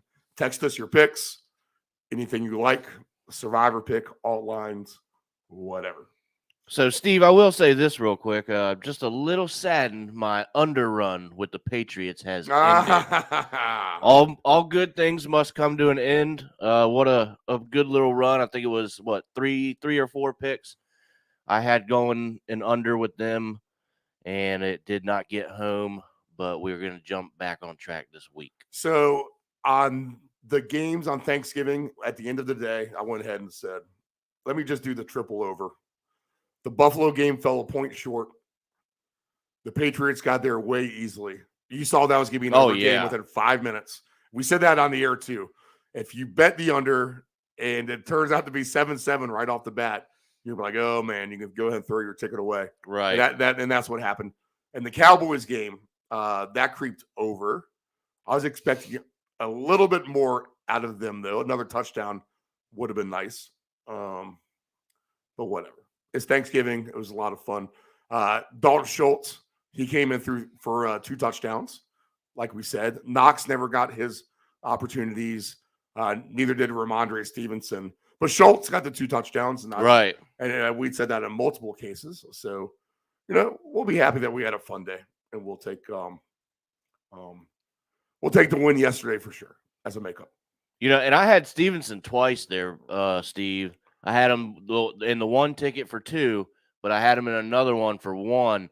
Man, and he was the last one, and it fell just short. I needed him just for 1, and it would have been a decent day. Not that it was a great day. Ate way too much, but money-wise, had Stevenson just found it one time, would have been a pretty good day, but that's just how it rolls. I let it rip on a 1 touchdown from Schultz, Barkley, but Knox killed me early. Yeah. And then Stevenson as well. So 2 for 4. I don't know. Overall, though, I think we do pretty good with these player props. If we're giving you 2 touchdown guys, a lot of times they get 1. Yeah. I mean, still, what are you going to argue? If you don't like what we say for 2 touchdowns, take them for 1. If we're that confident they're going to score. And it seems like that actually happens a lot, to be honest. We've been pretty good with the props this year. I'm going to give us all a high five on the props plays this year anyway. All right. So here's what we like to do this part of the broadcast. The Ant-Man should be stumbling in at some point, but who knows? Me and the Ant-Man tore it up late night again. I am his worst enemy for this broadcast. And him being able to get on the air. But he was excited last night. He was looking stuff up and everything. But we'll see if he can stumble in here. If he is up watching World Cup, doing World Cup all-nighters, then, the chances go down, we'll say. Nephew Dave, let's go through the list. All right, let's do it. Official stink, elite defense, apply everything. Going forward, I already talked about the playoff picture. Everyone's well aware. All right. Many teams can get bounced. I'll kind of review that as we go through the list. But Survivor pick, figure most these teams have been used for Survivor too. So we need to start looking at obscure Survivor picks. Maybe not everyone used Baltimore. They are 3.5-point favorites at Jacksonville today. I think that's pretty obvious. If you still have Baltimore in your Survivor pick, you need to go ahead and use them, right? Right, for sure. But that being said, I kind of like Jacksonville in this spot today. I don't have full trust in Baltimore. No one's really on the stink list. No one's on an elite defensive list, that's for sure. But the Ravens are 3.5, 43.5 down there. Broncos and Panthers. Panthers are stink. Broncos are the best, stinkiest team of all time, maybe. You can't take either one for Survivor today, right, Dave? I mean, would you take any of these guys in Survivor? Look, going down the list, I think if you still have them, some people may, some may not. The obvious one is the next game. Right, it's right. Washington. Yeah, you could use them today. Okay. Or if you have them, what about that Miami playing Houston? If you still have if them, you still have there's a chance people still have Miami. In fact, if I were in Survivor, I think I would still have Miami. right. I wouldn't have used them up until now, which is, I gotta give the Dolphins their props where they're due. As a Dolphin hater for life, that's tough to do. But, let's see, back up. Yeah, so Denver, Carolina, that stinkiness, no elite. Denver has a really good defense. They have a great defense, but their offense just can't do anything. It dilutes that defensive effort so much. You don't just think of them as being good, right? Because you just think of them as sucking because of the offense, right? Atlanta and Washington. Washington, I think, is a great Survivor pick today. And how about this, Nephew Dave? Is it 15 years to the day that Sean Taylor? It is died? Today. Yep. They'll all be wearing the 2021 decal on the back of the helmets today. Yeah, so the 21 decal on the back of the helmets for the Commanders today. And I'm going to say this, and I'll say this right now. In the history of gambling on football, there's one thing that you don't want to have going against you, and that is God. Right. God is on the side of the Washington Commanders today. Yes. This has Blowout Central written all over it. They're on a roll. You need to feed them the Sean Taylor motivation in the locker room. You don't think those players are going to be super pumped up? Oh, and get this, Steve. Yeah, in fact, Nephew Dave, preach to the audience now, as every week, your 5-minute dissertation. State of the Commanders, Washington franchise, Redskins, whatever we call them here. Grande calls them the Redskins. I call them the Redskins. You do. I'll toe the company line and call them the Commanders, but I don't give a F one way or Right. So not only is it that day for them and the franchise, a lot of them players. Fucking damn it! Yeah. So the delay button on that, I was expecting right. 8 seconds. And a lot of the players, a lot of the younger guys anyway, they watched him growing up playing football. That's a big name for a lot of guys. He's an idol around the league. Everybody knows who he is, his style of football. He definitely, we already know that he was great, but he would have definitely been one of the greats. So we'll definitely honor him today. We have that on our side. Plus, Steve, big news.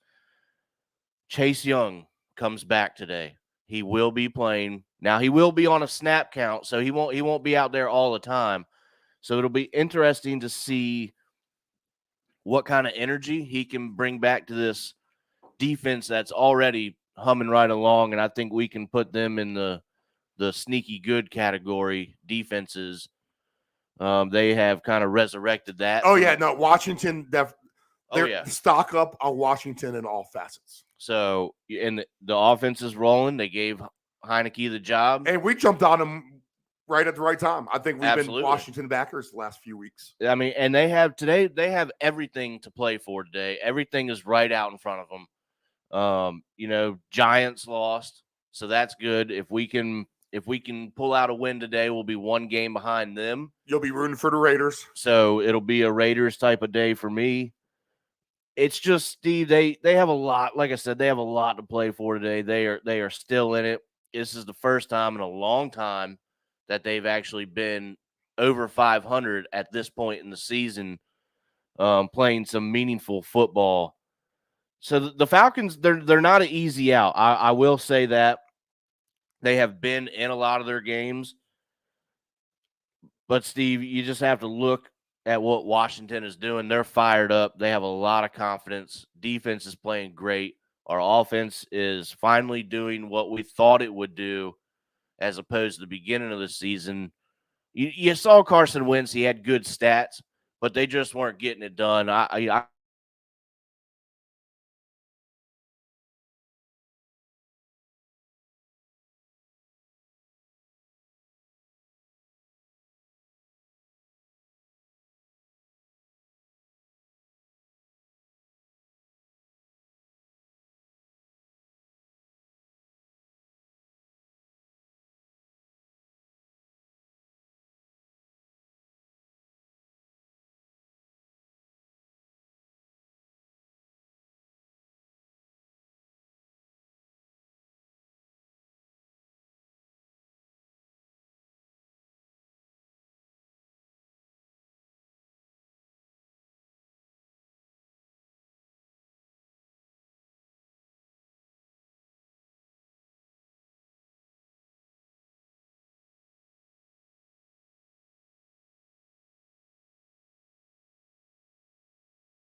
you're just tuning into us still, wondering what the hell is going on here. Sending Nephew Dave out for a test. We will test. Mm-hmm. You know, some things you can't control, and I can't control power failures. I mean, what do you want me to do, people? Let's be honest. So this is me here, and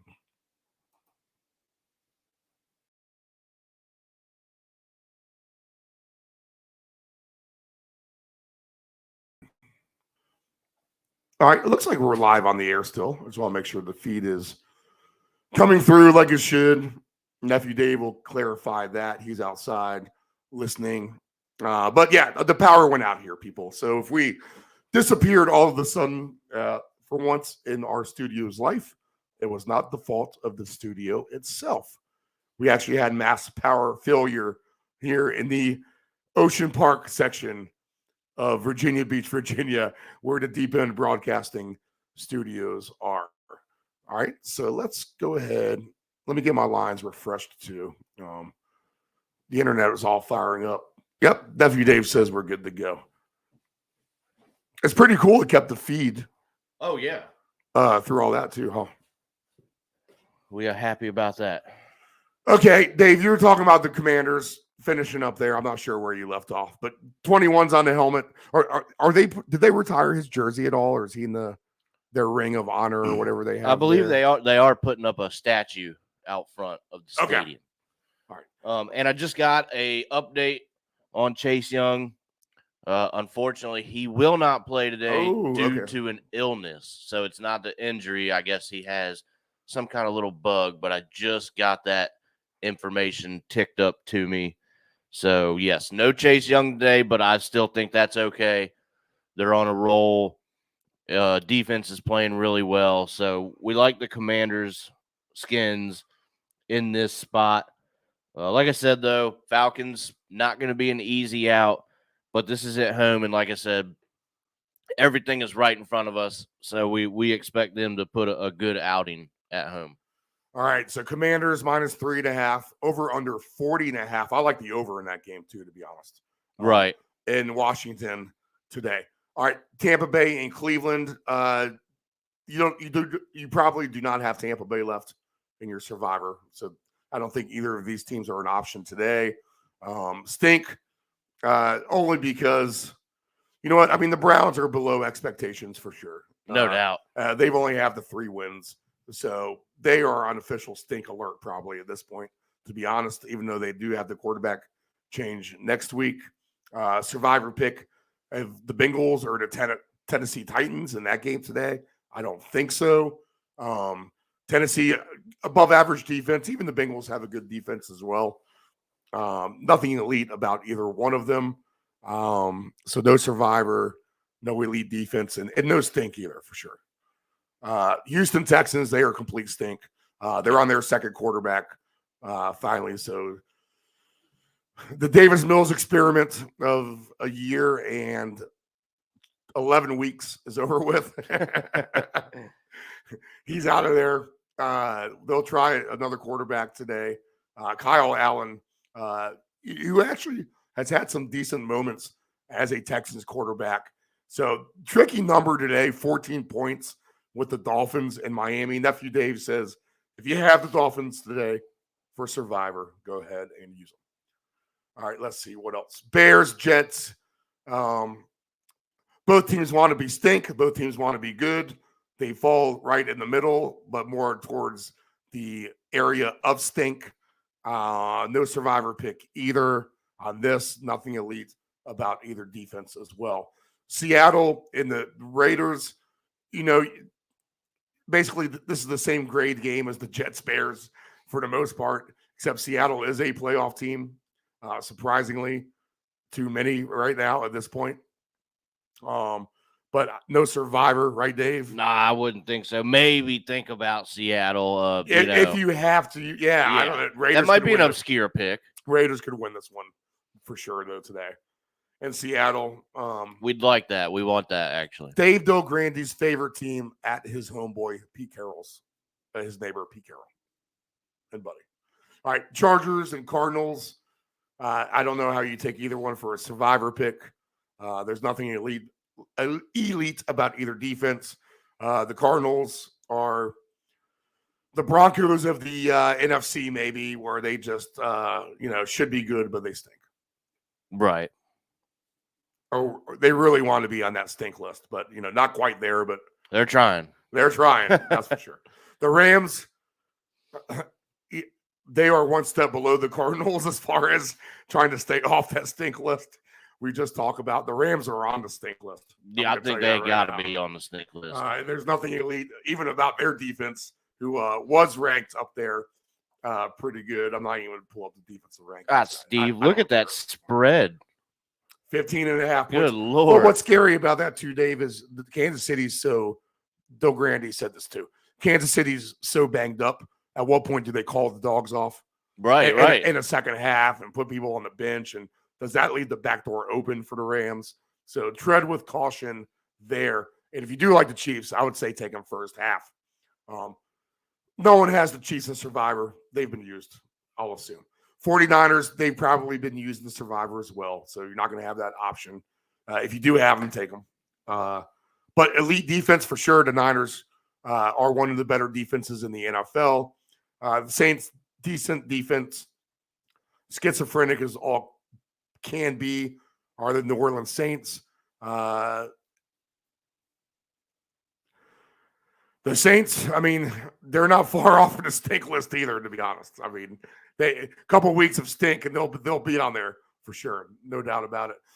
The Packers and the Eagles, the Packers are the stinkiest, the good team. Did we say the best, stinkiest team of all time? Yep. So the Packers are the stinkiest, best team, the other way around of all time that we've seen.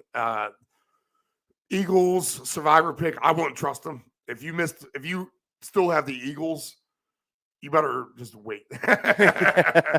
I could see this being a weird game tonight on Monday Night Football. They lost to the Commanders. They escape Indianapolis with a 1-point win. So the jig is up, maybe, Nephew Dave, as they say, with the Eagles. But no survivor pick and no stink and no elite either way around. Right. This is the stink Super Bowl of all time on Monday night. The Colts and the Steelers, the loser of this game, is officially stink. That's for sure.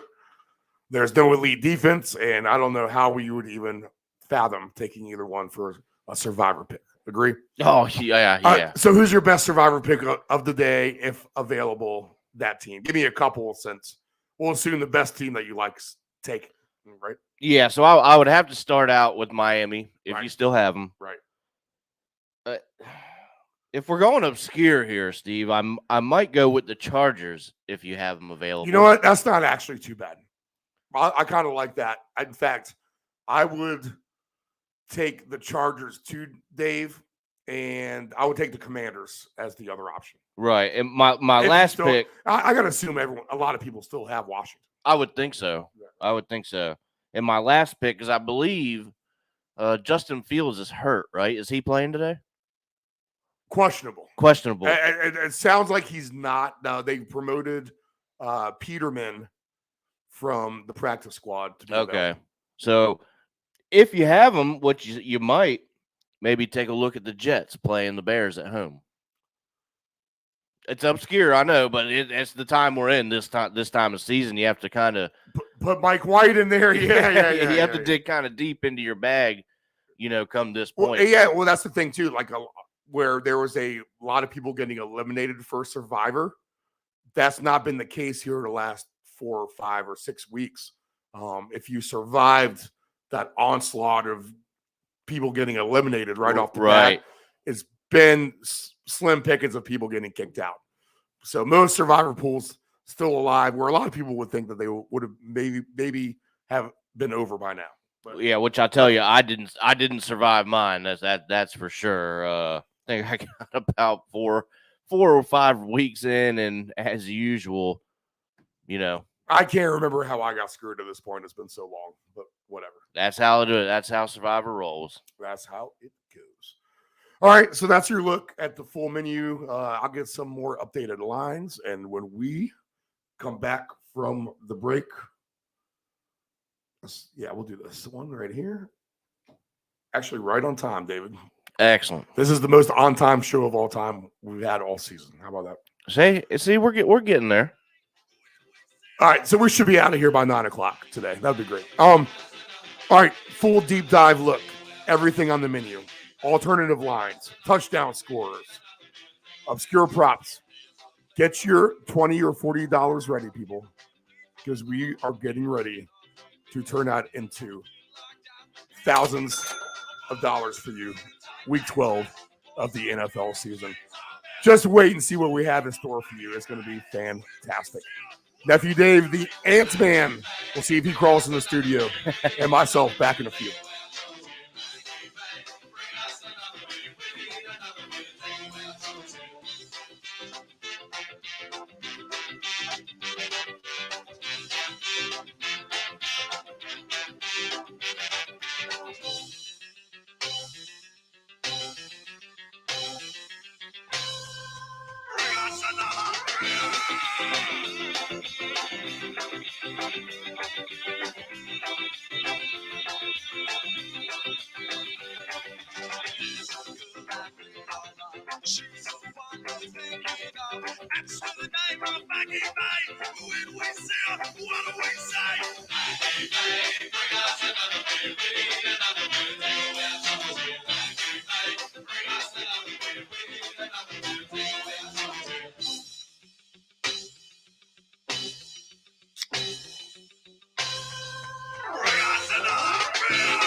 It is estimated that 23% of car accidents each year involve a cell phone.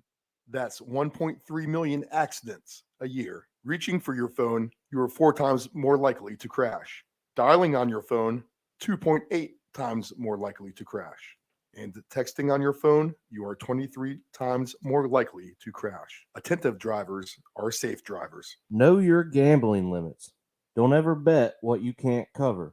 Wagering on sports is only fun when you do it the right way. Not every bet will win. When you get on a bad run, know it and avoid trouble. Know your gambling limits. Hey, does your home have algae or stains on the siding? Is there grime built up on your deck or brick patio?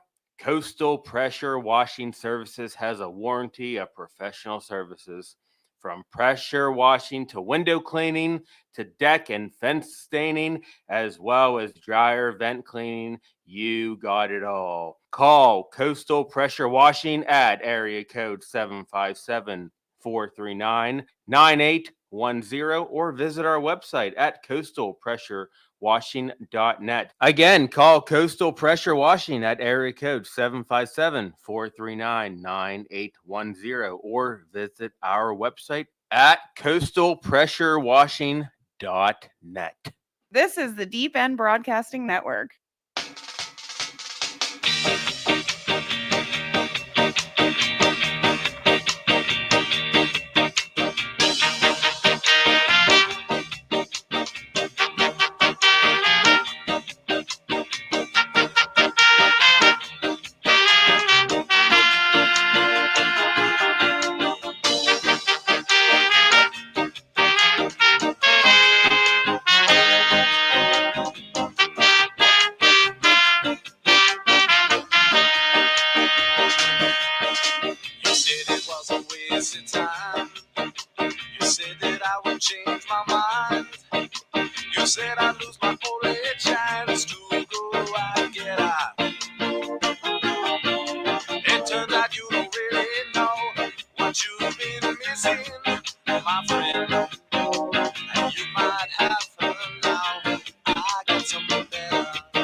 Text the round robin your questions, comments, wagers. Give us a reason.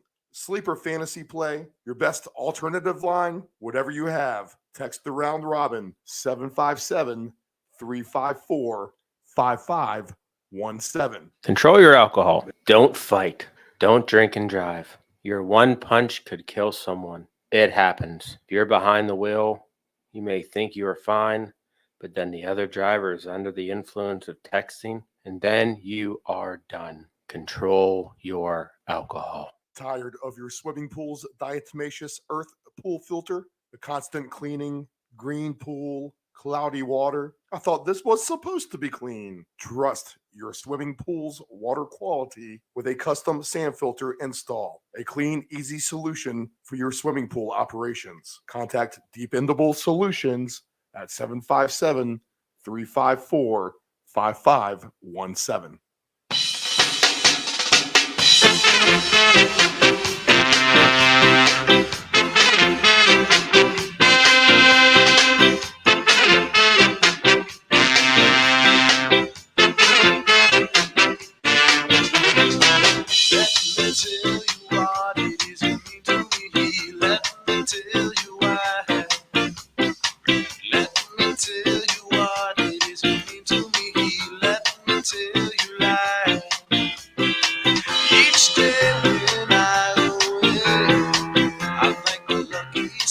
Japan losing to Costa Rica this morning in a shocker in the World Cup will not help the cause of the big ticket, but not all lost there. There's going to be some tiebreaker scenarios where my Japan team can still finish in second like I had them.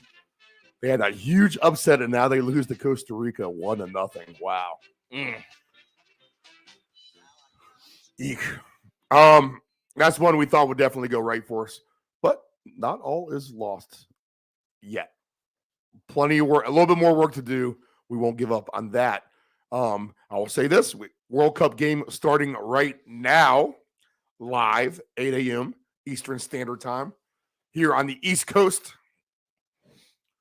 We have Belgium playing, and we have, here you go, Nephew Dave. Oh, yeah. Here we go. Prop bet. 2 goals or more for the Belgium game right now. Get on it. Log on to your account. To score 2 goals. Kevin De Bruyne at 21-1 odds. And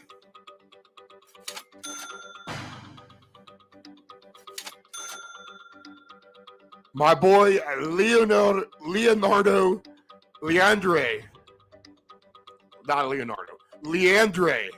Trossard, live from Green Bay. He had the hat trick for us. If you remember that broadcast on the road, Trossard had the hat trick. 2 goals for Trossard for Belgium.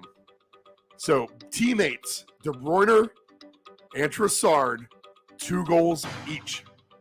Now, I just need 1 to win because that covers the minor investment of the other one, Nephew Dave. Right. But somehow they both get 2. Oh, daddy. Turks and Caicos. On the way. Turks and Caicos. All right, it's that time. Let's go do the deep dive. Our time right now, top of the 8 o'clock hour, from the Round Robin Deep End Broadcasting Studios on the beautiful coastline of Virginia Beach, Virginia, where we had fire in the sky this morning, giving us all the signs from above to fire hard at our picks today. This is our deep dive into every single game remaining on the Week 12 slate. The Nephew Dave, I'm ready. If there's one thing that our listeners or viewers have no idea what's going to happen, it's whether the Ant-Man shows up or not. I feel like we can start a line on that, Steve. We ought to get a weekly line on Can that. we set? All right. So it's Christmas party season official, right? So it's Christmas party season official. We need to set an over/under of Sundays after December 1st or whatever. So this would starting next week. Right. And that would mean, so we have week 13, 14, 15, 16, and 17, plus the playoffs. Which with the playoffs will move to Saturdays, by the way, people. All just so you know. We got to preview all the games. No sense coming in Sunday, not talking about the games on Saturday. So if we have 5 weeks left, the over-under of the Ant-Man and appearances, I think is a solid 2.5. I was just about to say that. I think you have to set it at 2.5. It's minus 110 either way. But how about this? I mean, so he has I'll say this, he's consistent. No doubt. When he is late, it's literally right after the first game. So we'll see what happens. We'll see what happens. So that is his, at 8:04 Eastern Standard Time. This is his 5 to 6 minute warning, we'll say. No, they'll have to review everything with him the further we go. I think I'm going to have a little faith, and I'm going to take him, and I'm going to have to tell him this. Well, you can always just bang on the wall really hard, and then he should be right. He should be right over. Let's see if you got it. All right. Ravens, minus 3.5 at the Jacksonville Jaguars, over under 43.5. David. Nephew Dave with some issues over there. I don't know what it is, man. I don't know what it is with me. Fucking damn it. And the Ravens. We talked about Green Bay. I don't know. I just don't trust the Baltimore Ravens at all in any case. You have been skeptical all season. That's for sure. I will say that. I've only played against them twice. I played against them with Buffalo, and I think Buffalo covered. They won that game late because Baltimore went up early on that was the Green Bay game again. Right. So I remember that. That was my big play for that 1 o'clock as we were tailgating right in front of Lambeau Field. And we had that game on. Actually, they had the red zone on, so we were able to. It's kind of cool to soak in the red zone in that scenario. Oh, yeah. At absolutely. Lambeau Field parking lot, here's the red zone of every game happening right Absolutely. now. If you can't watch any specific game. So the Bills come back and beat the Ravens then. So they don't cover the alt line like I probably wanted them to. Whatever ridiculous number I was probably laying. I took the Saints against the Ravens on that Monday night. That's one of the duds of the year for sure for me. And I was a Saints hater for many weeks, and I still am. I'm back on the Saints hate. But my record on Saints games is actually phenomenal, except for that one game against the Ravens, where they beat the crap out of them in the Caesars Superdome down there in New Orleans on Monday Night Football. So Ravens 3.5, 43.5. I don't know. Everything in the world tells me take Jacksonville minus 9.5. That being said, I mean, I can get right to the point on that. I don't know. It just seems weird to me. And maybe Lamar Jackson does run all over the place. And it looks like we have decent weather for this game, 80 degrees and cloudy skies in Jacksonville for this 1 p.m. Eastern Standard Time kickoff. But the Ravens have had their injuries. I'll say that they're resilient. They're gritty. Man, they're like Tennessee plus. Right. They are. They're like Tennessee plus with a great quarterback. I mean, regardless if he can't throw the ball down the field or not, he seems to make the right passes at the right times anyway. I don't know. I'm going to trust the growth of the Jaguars today at home. I keeping in mind this is a short slate because we already have 3 games in the books. But as a dancing partner, I would have to look at Jacksonville potentially. What are you thinking on this? So, Steve, what I'm gonna do here is because I could see that happening. You know, Jacksonville on an upset possibly. So I'm gonna go here, Steve, and I'm just gonna start off the slate for us with a weekly special.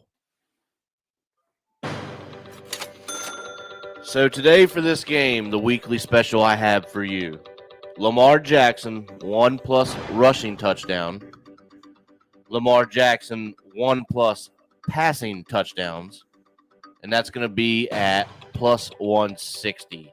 So not super high, but it's going to go in a parlay, and I'm going to start the bar right there. That is an official pick. I'm taking it right now as we speak. I could definitely see that happening. Like I said, and it's going to be paired with some other stuff. So I'm basically just going to kind of use that as a booster, if that makes sense. It does make sense. But I'm gonna find you better than that right now. And I'm going to have faith because I've been doing what it's been close to. I haven't been far off. This might be the day to hit. But I've been taking some of these obscure quarterbacks in their alternate passing total yards. And we've made a really good run of things. I think 2 weeks ago, someone let us down by about 20 yards, but everyone else hit. That would have been a good payout. Man, we've been on the cusp of some huge payouts moving these lines. So one's bound to hit NFL style. All right. I mean, it doesn't matter what happens today. College football was awesome yesterday for us. Right. But I'm going to look at Trevor Lawrence today. And at 275 plus yards, he's at 240. But I think I might even take a shot at 300 plus passing yards for Trevor Lawrence at plus 410. And then the other one I'm going to do is this. I have that at plus 475, Steve. Ooh, shop around, Nephew Dave. Isn't that what we always say? That is. How about this, though? I love this number. I see it right now. And I can see your Lamar Jackson for 2 touchdowns is plus 800. Oh, there you go. And Nephew Dave, maybe you just want Lamar Jackson to have a rush anytime touchdown rushing at plus 155. I saw that. Yeah, I did see that. But he'll probably have a passing one too to juice it up. I would think. How's he just not have one. Yeah. I got you. Travis Etienne plus 600. I like that. Travis Etienne for the Jaguars. He could break a screen pass. This could be a 2-touchdown day for him. Gus Edwards is in here. He's plus 600 for 2 touchdowns. Mark Andrews is back at plus 550. Actually, what's the over-under in this game? I do believe. Because I'm actually going to be fat. This is a game that can. 43. This game's only 43 for an over-under. This is way over. Even better bet than Jacksonville on the all line. Over this game. Absolutely. And I think this number is bogged down by the inefficiency of the banged up Ravens team. Right. Against a Carolina team who plays a decent defense too. This is going to be more of a wide open game for sure. It's got to be. So let me look at alternate total points because I think this is a great play, to be honest, right now. They're going to get to 55 points. And 53.5 is plus 320. There you go. 55.5 is my favorite number, plus 420. I always see that as a Noma, Nephew Dave. So I'm going to lock in over 55.5 Ravens, Jaguars to go over the total. Now that I'm seeing that all these guys are definitely listed in these player props, man, there could be some 2 touchdowns galore. Right. You could have Etienne, 2 touchdowns. You could have Mark Andrews for 2 touchdowns. You could have Lamar Jackson for 2 touchdowns. So maybe this is the sleeper fantasy fest. See, this is a good reason why we do this, Dave. That's right. The over hasn't even crossed my mind in this game until now that we're looking at everything. I don't know. Follow it up. What else you got? I couldn't. I hadn't really saw it either until you said that. I kind of like a Mark Andrews if there's some injuries out there. It's easy travel, good weather. Yeah. Both offenses are capable of scoring. Jaguars on the upstart, Ravens established. you got to think Jacksonville's going to be able to score at home. Right. And Baltimore is going to be able to score on the road. Simple as that. Right. Yeah. So I would take Mark Andrews on a player prop, though. I think I have him on my fantasy team this week as well. So take him for 1, or what's the 2 for Andrews? You said that, right? He is. Why they put it all the way at the bottom, I don't know. Plus 550. Yeah. So I don't know. Andrews for 2. I mean, that's a pretty good number, I think. And, like I said, if he's going to be one of the top targets, which I feel like he usually is for them, then, I mean, why not take a shot on it, How about this?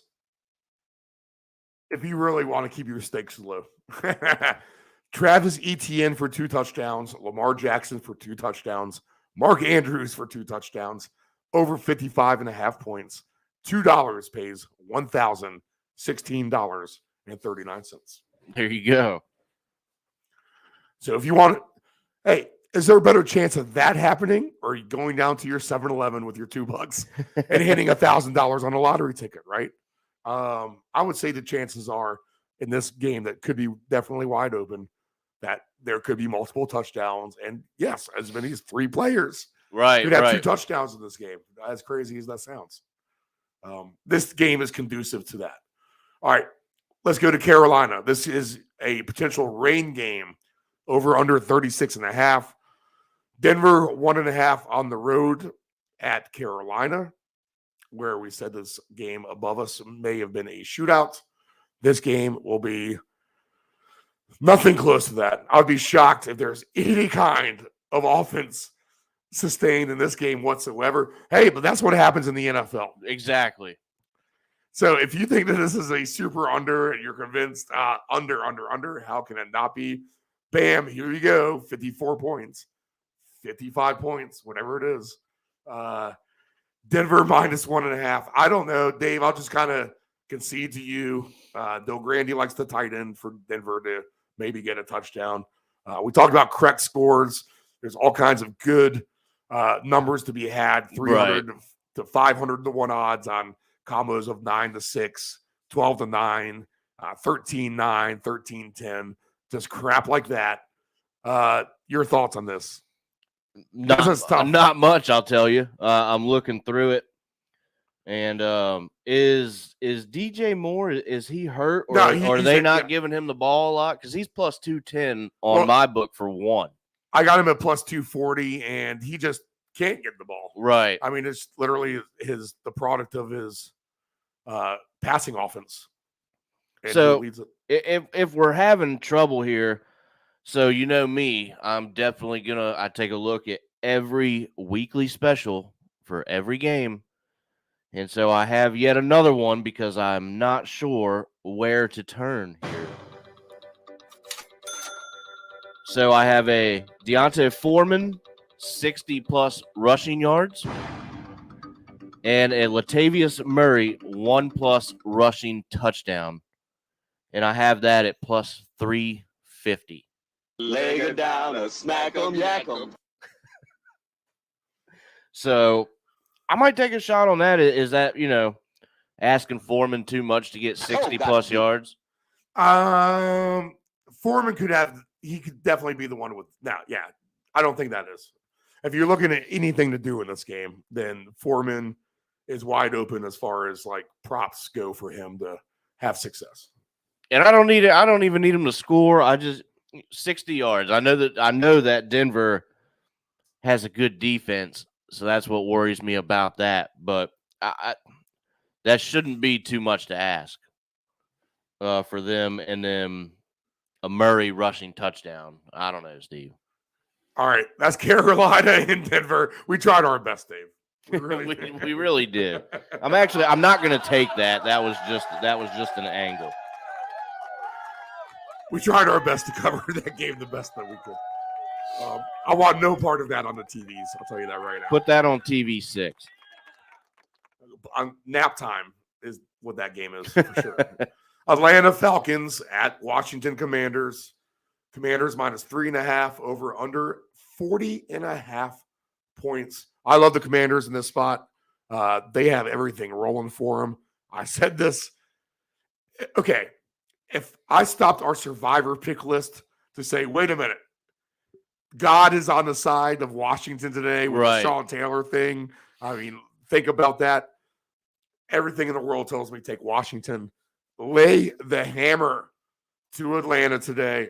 You can take Washington to win this by multiple scores, I think.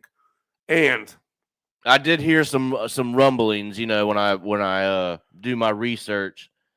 There is a good play with laying the points with Washington today.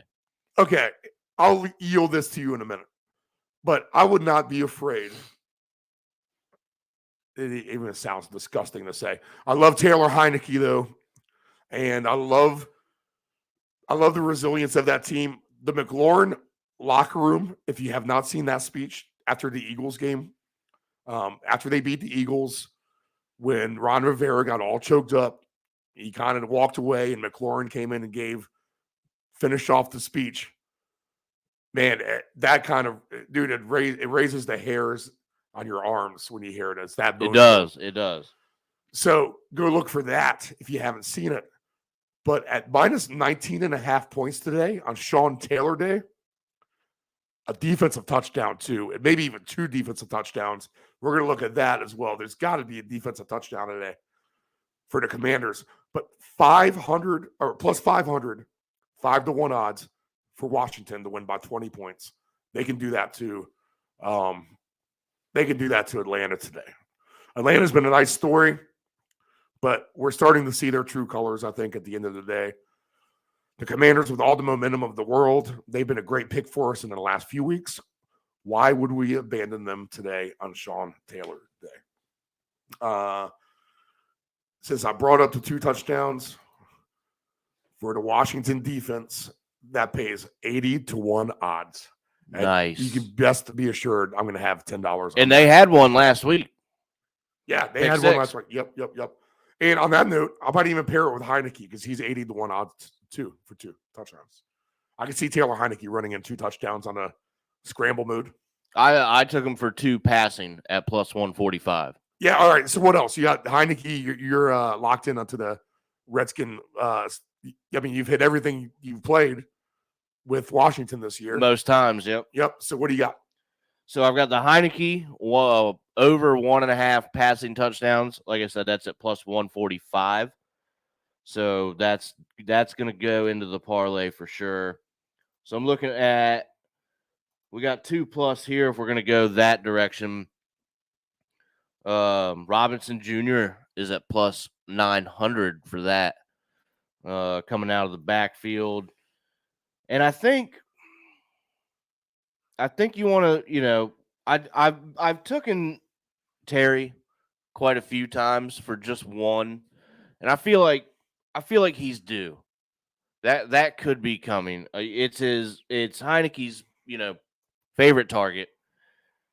He gets a lot of looks, so I got to think that here soon he's gonna get rewarded with one. So McLaurin at plus 160 for 1, and if he has a big day on Sean Taylor Day, you can get him at plus 1,100, Steve. I think 40.5 is a low over-under for this game as well. Absolutely. I would look for this to go over. And if you want to do the Redskin blowout just combo, let me see where that plugs in here. We'll play it conservative. We'll do Washington minus 13.5 on a point spread, and then we'll also look at the total as we look for that to fly over wherever that is on the menu. Here it is. Scrolling for fresh lines, Dave. And over 52 will get you plus 376 over here. All right. How about this? I got Washington minus 13.5 and over 52.5. And $10 on that pays 140. There you go. So 14-1 odds. Not bad. Not bad at all. Honestly, no, that's not bad. That's actually really good, to be honest. I thought it was going to be less than that. Or how about this weekly special here, Steve? I have one from the Washington game. Cordell Patterson, 1+ rushing touchdown. And Brian Robinson, 1+ rushing touchdown at +300. I could definitely see that happening. Oh, yeah, all day. A lot of points, I think, to be had in this Washington-Atlanta game. I would also look at, if I'm going to do the passers as far as obscure yards go, the obscure quarterbacks to get decent amount of yards, then I'll look at Taylor Heineke at 250+ yards is +220. And to get 275 for Heineke today is +390. So I have the +250.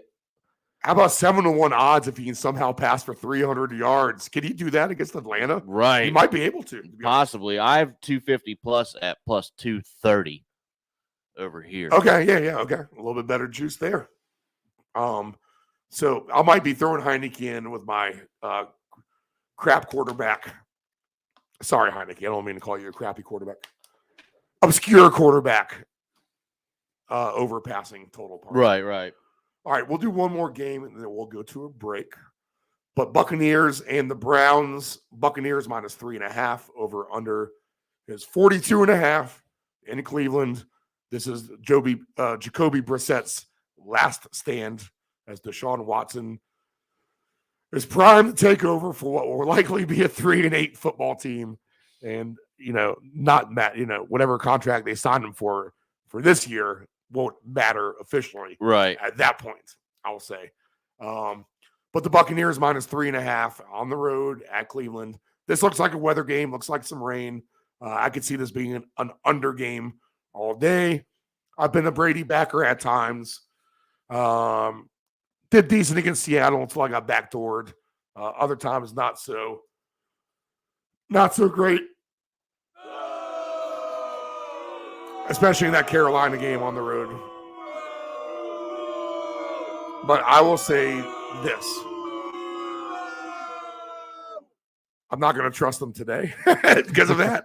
And I ain't trusting the Browns. No. So I'm going to only look at this, I think. If I do an anytime touchdown score, then I'm going to go ahead and take Rachaad White at -105 and just throw him in. My parlay, I can't even count on him for 2 at +550.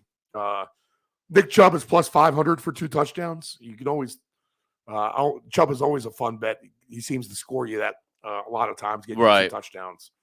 I don't have much of an opinion besides that. It's a weather game, so I can't even say it's going to be a lot of points. This one screams stay away for the most part. What do you think, Dave? Yeah, I think so, Steve. I'm really having some trouble finding something that I like here.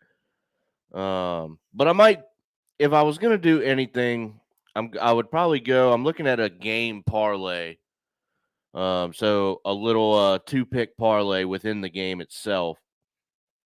The Tampa Bay Buccaneers and the under 42.5, Steve. That's going to pay out +185. While I think the Buccaneers get it done, if it's a slop fest, then you can kind of count on the under. So, mostly a stay away, but for +185, the Buccaneers and the under, I think that would probably be something to consider. All right. So Buccaneers in the under for Dave. I'll look at Rachaad White to get a touchdown. I'm not going to have any other great thoughts besides that. We do have a soccer game on. Belgium and Morocco 0-0. So far, no good on our 2 goal scorers, Trossard and De Bruyne. But I'll say this, David. It sounds like they dominate possession right now as they have 71% possession 20 minutes into this soccer match. Wow. 26 minutes. Okay, let's take a break. We need a break. You need a break real quick. We'll come back. We'll hit some more of the slate. The Ant-Man, he is officially God fucking damn it. Missing in action. Am I? We'll see if he tunes up. I can always bang on the wall louder if I really feel the need. But again, Nephew Dave, if he doesn't show up, it's probably my fault that he's not. Well, you're also going to pump up that number, that over-under. Sorry, I'm a bad influence. We'll be right back after this. Every time I hear a favorite song, now you're gone. There's just emptiness. I only reminisce the happiness is true. We used to dance to the music, make romance to the music.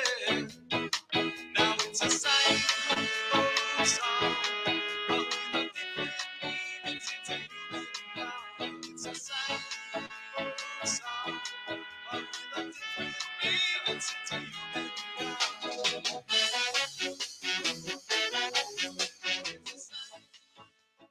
It is estimated that 23% of car accidents each year involve a cell phone. That's 1.3 million accidents a year. Reaching for your phone, you are 4 times more likely to crash. Dialing on your phone, 2.8 times more likely to crash. And texting on your phone, you are 23 times more likely to crash. Attentive drivers are safe drivers. Know your gambling limits. Don't ever bet what you can't cover. Wagering on sports is only fun when you do it the right way. Not every bet will win. When you get on a bad run, know it and avoid trouble. Know your gambling limits. I am something better. Control your alcohol. Don't fight. Don't drink and drive. Your one punch could kill someone. It happens. If you're behind the wheel, you may think you are fine, but then the other driver is under the influence of texting, and then you are done. Control your alcohol. Dependable Solutions can provide all voiceover services for your advanced audio production needs. Think of us as an inexpensive option, no matter what the size of the project is. From one-word cameos to full script productions, contact Dependable Solutions at 757-354-5517. Hey, does your home have algae or stains on the siding? Is there grime built up on your deck or brick patio? Coastal Pressure Washing Services has a warranty of professional services. From pressure washing to window cleaning to deck and fence staining, as well as dryer vent cleaning, you got it all. Call Coastal Pressure Washing at area code 757-439-9810 or visit our website at coastalpressurewashing.net. Again, call Coastal Pressure Washing at area code 757-439-9810 or visit our website at coastalpressurewashing.net. Do you want to advertise with Deep End Broadcasting? Send us an email at deepend757@yahoo.com. That's deepend757@yahoo.com. This is the Deep End Broadcasting Network.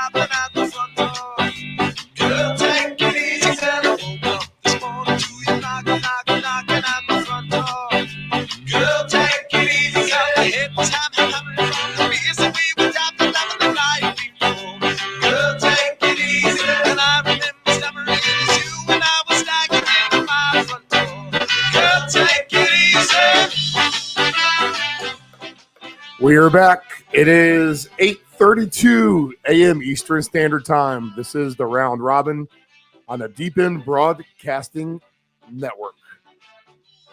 A big thank you to the Pie Tasters, our house band. In fact, go to our YouTube channel. If you didn't hear our Pie Tasters interview in studio and hear them play live, you can go back to our YouTube channel, Deep End 757 Broadcasting on YouTube. That's Deep End, like a swimming pool, DEEP, End, END, I know I have that northern southern twang a little bit. Deep End 757. Yes, broadcasting. That's the YouTube. Yeah, broadcasting. I'm losing track there. Twitter at DeepEnd757. Nephew Dave will post our tickets this morning. If you want to see tickets, you'll get it on the Twitter. Go there. We're on Facebook too. Deep Endable Solutions 757. Text us anything you like. 757-354-5517.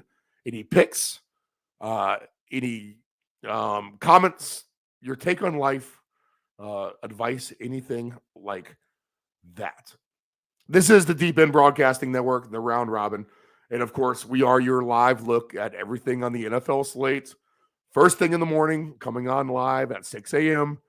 Weather, lines, everything you need to know to make the minimum investment for the maximum profit. How do you like that, Dave? I covered the whole gamut. I like it. I like it. All right. A couple people chiming in. I like it. We got some more people chiming in this week. Jolly Old Saint Drift says, good day.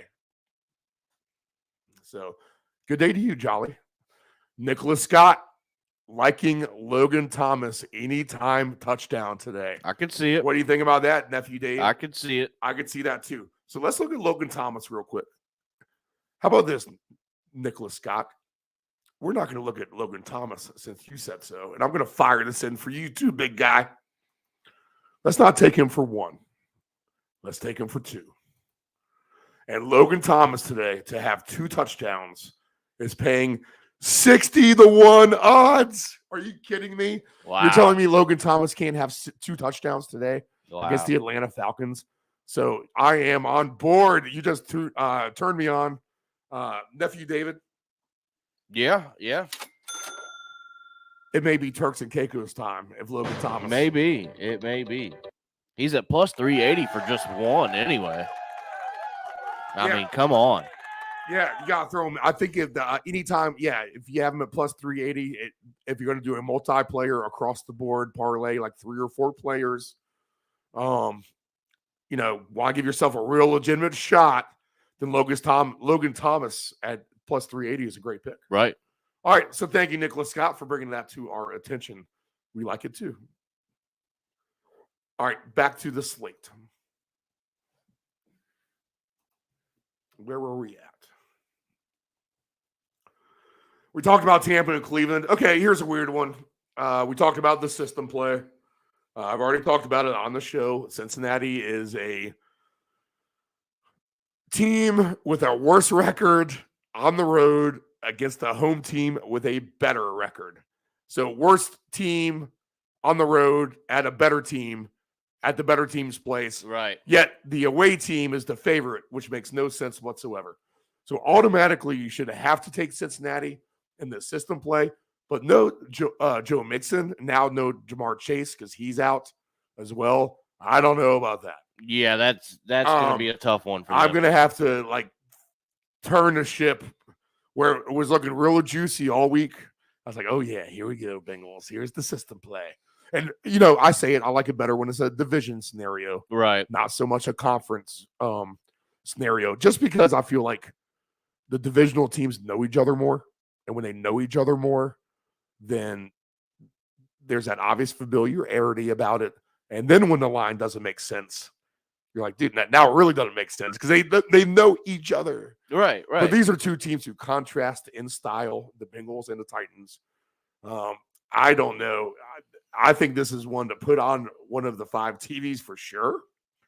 This is probably the best 1 o'clock game, but it'd be a lot better if Chase and Mixon were there. I mean, maybe not. I mean, I could see this being an under game too, but there's good weather. I don't know. How about this? Westbrook Akide, who we always laugh at because he always gets a touchdown. We're like, he's getting a touchdown and not our player in this game. How about Westbrook Akine at plus 500 for anytime touchdown? I could see that today. Okay. All right. I'm going to throw that at the Ant-Man whenever he emerges from my onslaught of late night shots. I think you got to look at Derrick Henry for 2 of them. It's not very good, but 2 touchdowns for Derrick Henry is plus 310. Yeah, it's just sketchy. Samarjai P. Ryan, who will be the running back for the Bengals now, is plus 500. Man, if you just go down the list, dude, Westbrook Akine is plus 5,500 for 2 touchdowns. So why would you not take this?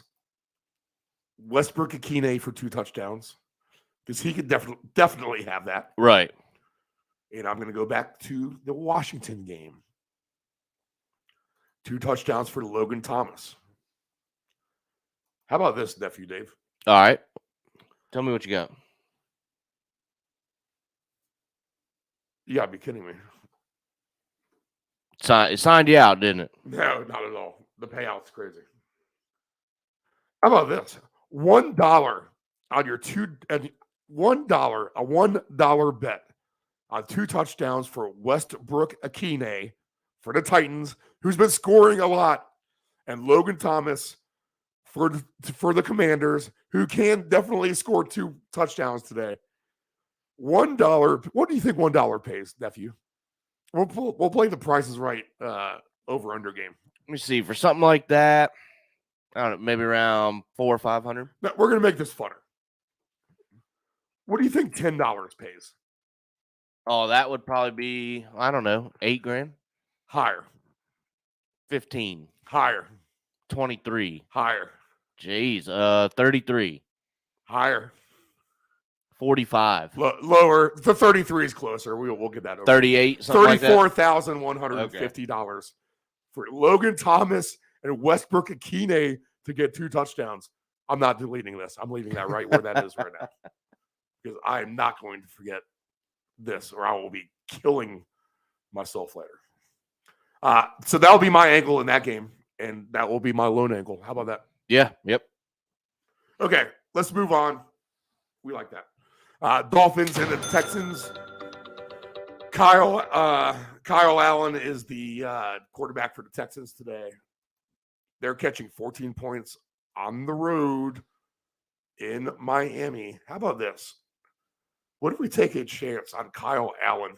They're going to give this guy no respect, I think. Right, of course. Yeah, wrong. Actually, he's only plus 168 for 250 plus yards passing.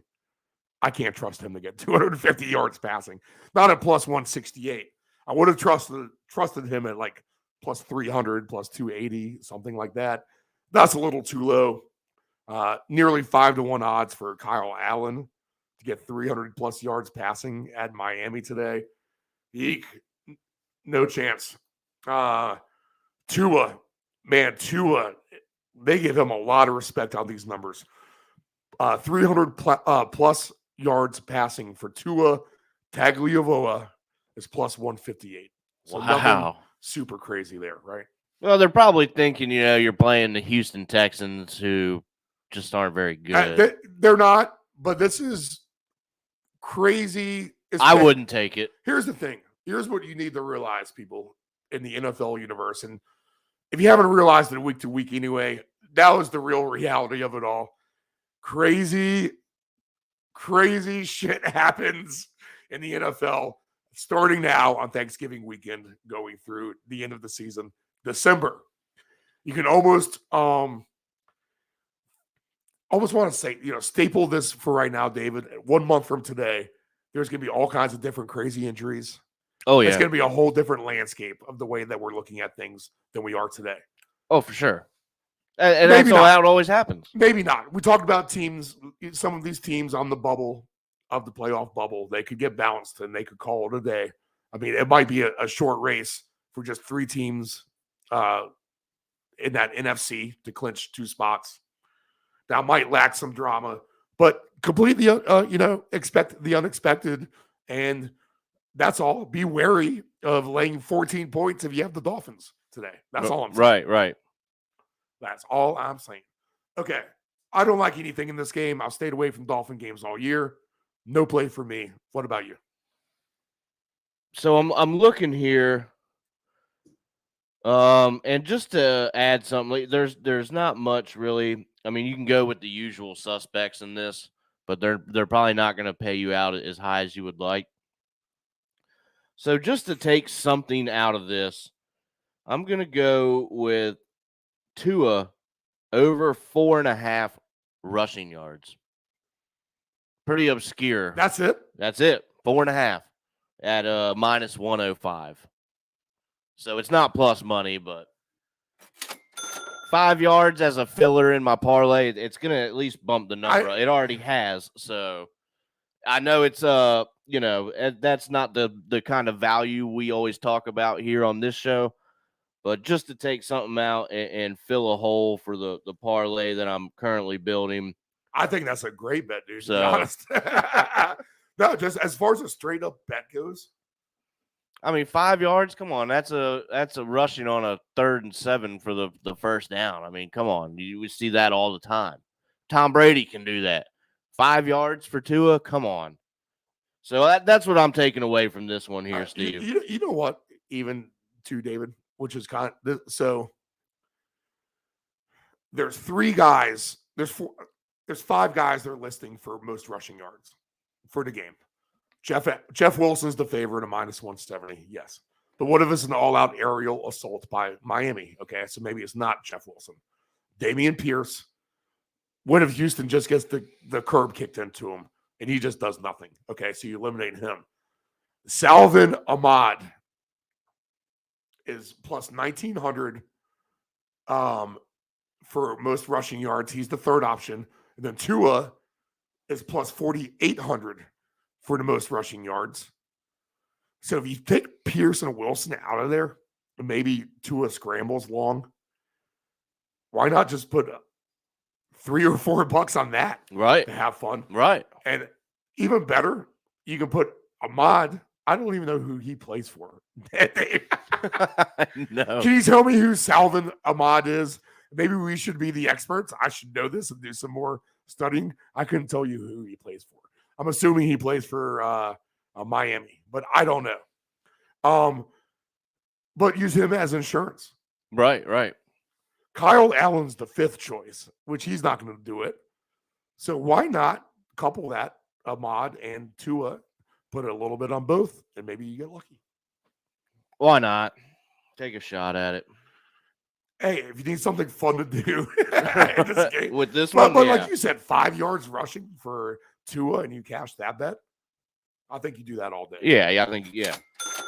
Now, if the Ant-Man was here, he'd be all over Jalen Waddle's nuts. He'd be all sure over Tyreek Hill's nuts. So we'll just assume all those are over props, and we'll go with that.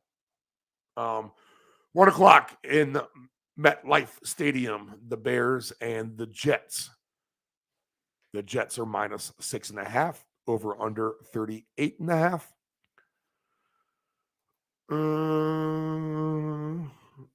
What do I like here, Dave? I don't know. This is just another gross game. To say that this slate of games at 1 o'clock, woof, Christmas tree sales will be up. I'm thinking, unless it rains, then I'll be in the camper watching the game. Justin Fields, we'll see how much he plays. They have him listed as the quarterback right now. I don't know. I always like Cole Kmet for a touchdown at plus 400. I like him better at 2 touchdowns. Maybe for the Bears, maybe I'll throw him in my exotic 2 touchdown parlay of Westbrook Akine, Logan Thomas, and now I'll throw in Cole Kmet. How about that? There you go. If those 3 guys have a touchdown, what do you think $10 pays? $2,800.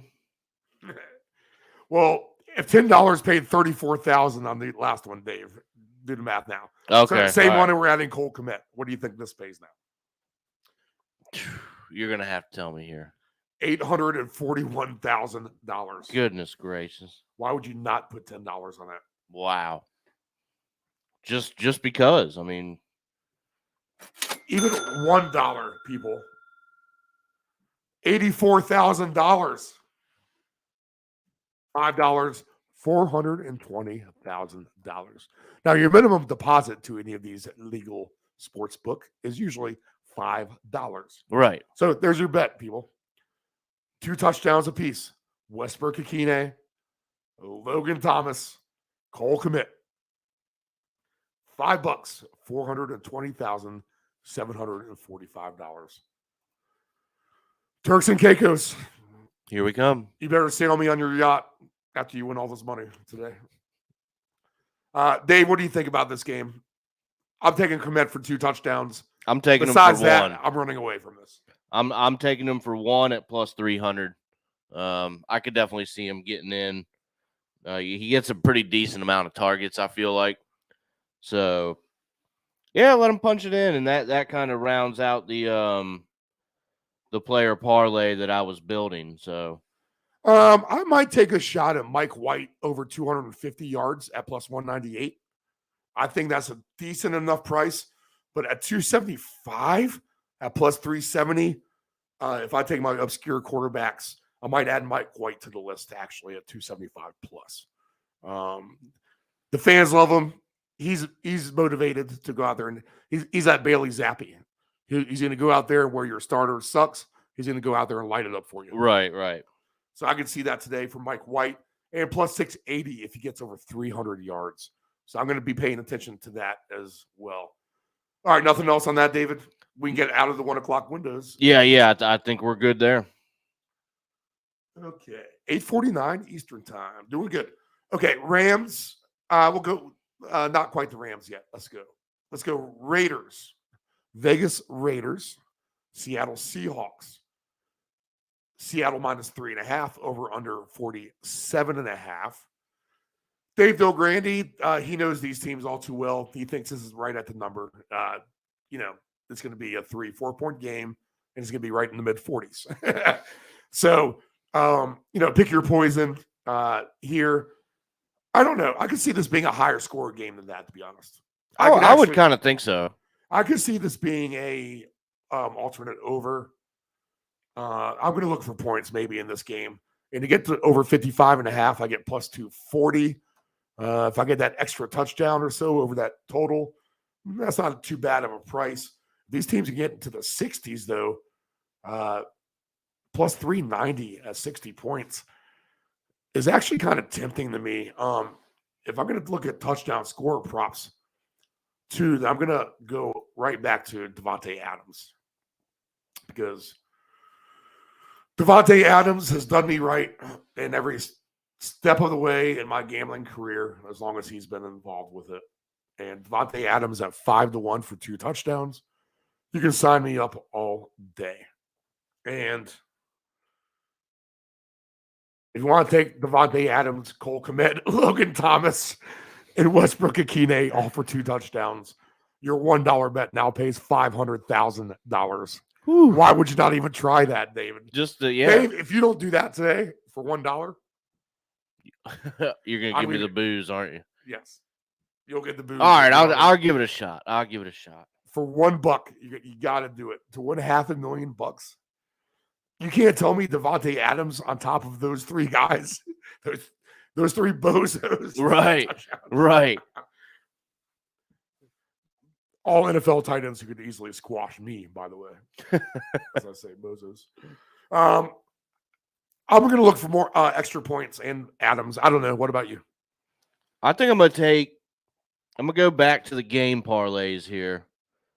I'm going to go Seahawks and the under 47.5. That's going to pay plus 200. And that's going to start off a new parlay. Just on the money line? Yeah, okay. Seahawks money line with under 47.5. All right, I'm gonna go with the Del Grande special there. All right, so I'm going head to head with you and Del Grande, which probably does not mean good things for me, to be honest.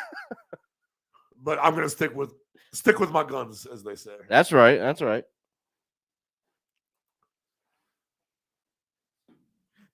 Here's the thing. I mean, if you want a week off from gambling, today's the day to do it.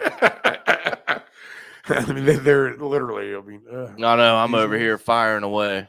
Chargers and Cardinals. 4:05 Eastern Standard Time. Chargers -3, over under 48.5.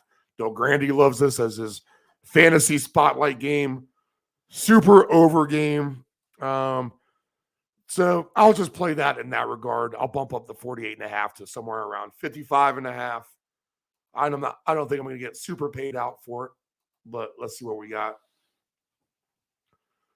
Yeah, over 54.5 is plus 186. I'd like a bigger return than that. Right. To get over 58.5 is plus 310. Maybe I'm enticed to do that a little bit more. I don't know. I guess you just go over all the passing props. Let's see. Kyler Murray, alternate passing yards. Maybe I throw him in my mix today. Plus 164 if you think he can get 275 or more. Man, I just don't trust him for that. Right. And Herbert's not going to pay super crazy. Let's see what he is. Justin Herbert passing yards, 300 yards is plus 140. Just not a great payout. I would just trust maybe an alternate over and hope they get there one way or the other. Both of these teams quite capable of giving the defense scores as well. No doubt. No doubt. I don't know. What are you looking for, Dave? So, Steve, I'm going straight to the weekly special here.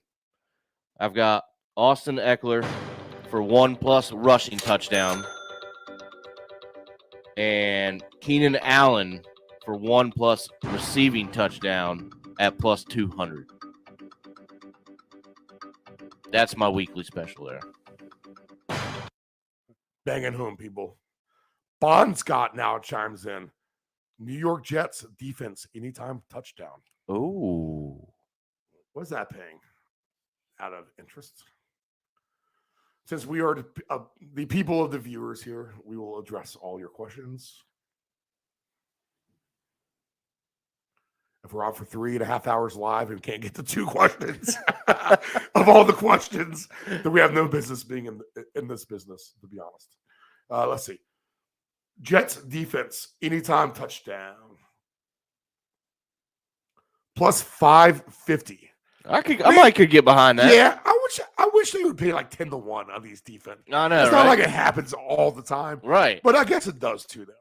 If you think about it, if you have 17 games a year, how many games are you getting a defensive touchdown on the average? 1 every 3 games? 4 games? Probably something like that. Yeah. So 5-1. I mean, those odds do make sense at the end of the day. Right. You get at least 3 even the worst team has a couple defensive touchdowns on a year, right? Yeah, right? I mean, don't know. Yeah. maybe 1 at least. Does anyone ever even try? Maybe that's a stat I need to sit here and research one day. Too much pre-production for What the Puck is Going On, which airs tomorrow night at 6 o'clock Eastern Standard Time with Nephew David. All your latest hockey. Do we have a good hockey slate tomorrow? Did you look? You know what? Let me check it out real quick. I know we had a decent one last week, so that was dude, refreshing. I'll tell you what. 2 weeks in a row, I've almost won a fortune in hockey from our show. Coming close. Yeah, no, I got down to the last game 2 weeks in a row. Yeah, we've been getting close. And I've been doing like a 5-game parlay on like regulation and crap like that. Too. Right. So I mean, it's not like it's an easy win, and I'm not expecting it to win. But the last 2 weeks, I've hit the first 4 of the 5 legs or whatever. Yeah, so we've been getting close, and I have this pulled up now. So for Monday, yeah, we have about 6 games. Well, we got the Devils and the Rangers at 7 tomorrow.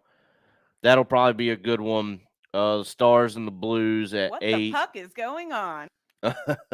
So those are probably the 2 best ones. The Knights play Columbus. That's we'll go puck line Knights there, but and then we have the Lightning and the Sabres who are struggling. So kind of a little bit of a mixed bag. We got a couple good ones and probably a couple clunkers, but we will definitely get to that tomorrow evening. Okay. All right. So What the Puck is going on tomorrow at 6. And then I think Tuesday morning we have Foley coming in. I think we're going to go super early. Just pay attention. I'll have to make a better announcement. We did not hammer down. See, the thing is, we're going on the fly with this whole World Cup thing because there's games all the time. So we're not ever quite sure when we're going to air. Right. Let me talk to Foley, but I'm pretty sure it's going to be early Tuesday morning. More like a 7:30 show early in the morning, something like that. And we'll go an hour for the World Cup and get you caught up on everything. We put a couple. Dave posted our live tickets that we put in yesterday's show. Those are on the Twitter at deepend757. So you can't hop on while these games are going on, I don't think, for the most part. But man, we got some good stuff going, man. Oof. We're just hoping it breaks a little bit right for us. And it is Turks and Caicos for the whole baby eternity, literally. But by the way, Steve, Yes. you better keep Mr. Foley out of my chair. Don't think I didn't see that. Now, Dave, that's not your chair. That's the guest chair, and you just happen to occupy it as part of this show. We can't go eternity without having guests in the studio. You know that. I just kid, Steve. Yeah, but I do like the ownership of the of it, though. You take it seriously when you bring it up like that, which that's what we need around here. Someone's got to take this seriously. I'm trying to figure out if I still take it seriously as break time shots go down, stuff like that. All right, where did we leave off? Chargers, Cardinals, a lot of points potentially. We move on from that. 426 game. I'll tell you what, we got 4 more games. So we'll do this. We'll do our last break, and we'll come through the last 3, and we'll be out of here by about 9:20, which will be good. Kansas City and the Rams, minus 15.5 points, over under 42.5. I like the angle that the Chiefs are so banged up once they get on top of these lonely Rams who have no one to play for them at all at this point. Wide receiver, running back, quarterback, offensive line. Literally, they have nothing going for them in that aspect. First half on the Chiefs all day. And then they bench people to rest them, and the back door's open for the Rams to cover 15.5 points on a garbage touchdown or two because they're playing soft coverage defense. Right. Protecting their huge lead late of 22 points that they have. Right. I can see it. I can see it. So it's 22-0, and then all of a sudden, So 27-6, something like that. Right. And then, all right, everyone to the bench late in the game. Here's your garbage touchdown on behalf of the Rams. Cover the spread. Make all the gamblers mad. 4:25 p.m. Because the whole universe will be on the Chiefs in this game too. Oh, absolutely. So my suggestion is anything Chiefs, you go first half and avoid the game. Dave, what about you? Yeah, I'm kind of along that. I'm going to have to dig a little bit deeper later to see what I can find. I can't take this. any player props because of the likelihood that they go to the bench for sure. There's right. nothing in this game that tweaks my mind with player props. I'm not even going to look at them. Yeah, I'm not looking at much here. I'll check out the weekly special, see if it's even worth bringing up. Well, we got Travis Kelce, 2+ receiving touchdowns, and what is that? Pacquiao? Is that how you say that? Yeah, Pacheco. Pacheco, 1+ rushing touchdown at +650. So Kelce for 2 in the air. Pacheco for 1 on the ground. Kelce definitely gets his. Pacheco, I could definitely see that as well. I would like a little bit better payout for 3 touchdowns. You know what I'm saying? Right. That's all. In a game where people might go to the bench, I don't know, man. Yeah, I don't think I'm gonna away. take it, but if you're looking for a running for the hills, if you're looking for an angle, +650. Here's the Ant-Man. Let's see if we can plug in the Ant-Man. Either that or that's the internet company threatening to cut us off again.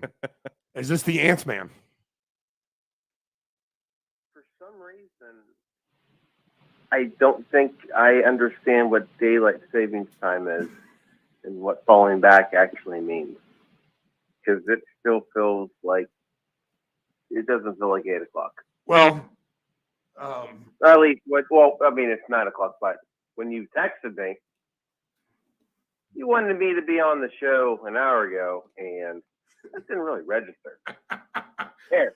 I took full fault already, Anthony. But, and I'm sure you've said a lot of things of what led up to this, but how are you feeling? Because guess what? I know damn straight, Steven, that I got at least 2 to 3 more hours of sleep than you did. I mean, I think I got to bed about 2:45 a.m. And I woke up at 5:33 a.m. So a good solid 2 hours and 45 minutes of sleep, I think. That's all you need. Yeah, it's been rough. People are like, "Why do you go on live at 6?" I'm starting to understand why they asked that question. Nephew Dave, does Steve look okay? I would say 7 out of 10. 6.5 out of 10. I asked him off the air, Anthony, if I'm holding it all together well. He goes, "Yeah, you're fine." All right, so Steve's a solid C+. Yeah, I would say. I would give myself, okay, dude, extra credit for showing up. You know how they give you that bonus 20 points? He's trying to slip into the B category. For being a nice guy, showing up and doing what you're supposed to do. Yeah, I'm counting on those for sure. All right. Yeah. All right, Anthony. Me and Nephew David, we were getting ready to take a break. But let me do your quick hits on all these games. Rapid fire to catch you up. And we don't bog everyone down. So rapid fire style. Ravens, Jaguars, fantasy. Now, is this in Jacksonville or not? Yes, in Jacksonville. It's a shootout. I'd say points galore. Andrews, Lamar, Etienne, everyone's scoring today. Christian Kirk and DeMarcus Robinson. Who? DeMarcus Robinson? Yeah, he plays for he played for Baltimore. Okay. The running back, right? Is that what he plays? I don't bet on Baltimore games. I don't know. You don't know who he is, then? Yeah, I'm supposed to be the expert around here. Steve. I think we all get from last night. DeMarcus Robinson plus 250 anytime touchdown score. Okay. Rapid fire. Is this the first time you ever saw him? I don't watch the Raven games. So all year since I'm in control of the active content on the TVs, how many full Ravens games have you seen on the TV, Anthony? Let me ask you that. 0. Literally, they're on the Flipper TV every time. They're on the Flipper TV. Why the heck would I ever want you to put Baltimore on anyway? Look. They're on the Flipper TV with Denver and Carolina today, too. I'll tell you that right now. Maybe not. They might get promoted. It's a bad menu. Oh, I have my ticker going right now. I definitely know you're not right because I just counted 9 straight times where I tried talking and you interrupted me. Oh my God! Rapid fire. Oh yeah. Yeah. Is this? I hope this isn't a foreshadowing of today. Oh, this could get ugly. It's such a bad day of football. Why not? Right. Just look outside. And by the way, I don't know if you guys covered the weather, but what it looks like outside in Virginia Beach is kind of what it looks like everywhere. Rain, it looks like for Charlotte, Cleveland, Seattle, and those were the primary hotspots, right? Is that what you got? Mm-hmm. I mean, I'm not saying it's like a downpour, hurricane or anything like that, but It stinks. Okay, let's get. Okay, it stinks. Yeah, it looks. Yeah, it's stinky. Okay, rapid fire. Denver, Carolina. Oh, by the way, Yes. the reason I even brought up the Marcus Robinson. Oh my God! Now he's questionable. Why don't I even talk about this? Oh, Robinson is. No. Schefter just tweeted that he may or may not play. I hate this. If DeMarcus Robinson actually plays, he caught all 9 of his targets for 128 yards last week. Oh my God, these injuries are just no. Here's the thing. This is when NFL. This is when teams are starting to screw with you. Yeah. Yes, we made that point known as well. Broncos and Panthers, Anthony. Anything on this terrible game? Next. Falcons, Commanders. We like Logan Thomas at plus 4,900 for 2 touchdowns. How about that? Logan Thomas. Oh, wait till I run this one by you. You're going to wait. You're gonna love this. Wait. We sure he's playing? Logan Thomas, Nephew Dave. I believe so. Yeah. Yeah. You're the resident commander expert. Okay. That's what reports say anyway. I'm pretty sure. I didn't want breaking news, but he's not. No, I Nephew, I want to make sure that we're on, we're on our P's and Q's because I know you probably have a bet on him. I do. As far as I know, he is slated to play. All right, so I like Logan Thomas, but dude, the Commanders could roll this game, right, Anthony? Just to summarize it, real fast. Hey, the footballs are the footballs, and the footballs are going to do what the footballs have to do to win the football game. Lay her down or smack 'em, yak 'em. The heck was that? We went over this last week. Cole got to be. I wasn't listening last week. Or maybe it was the week before.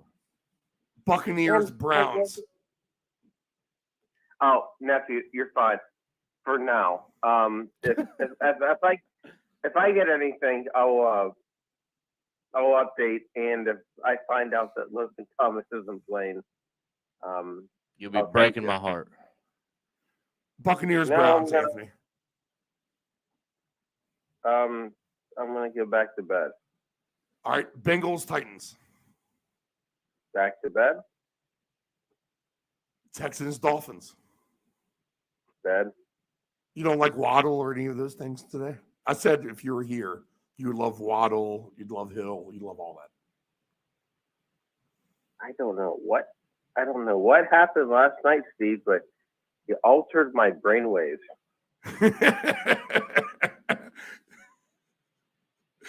Jets, Bears. Oh man, this is a tough list, Nephew Dave. It really is. Repeatedly. It really is. This sucks. Dude, which game do you put on the clicker list? It's like you don't even know. You got to put my boys on the main. That's like the main one. It literally is. Steve, I don't even think I can come over. I might just sit on the couch and just stare at the wall. Seahawks, Raiders. I like Devontae Adams for 2 touchdowns.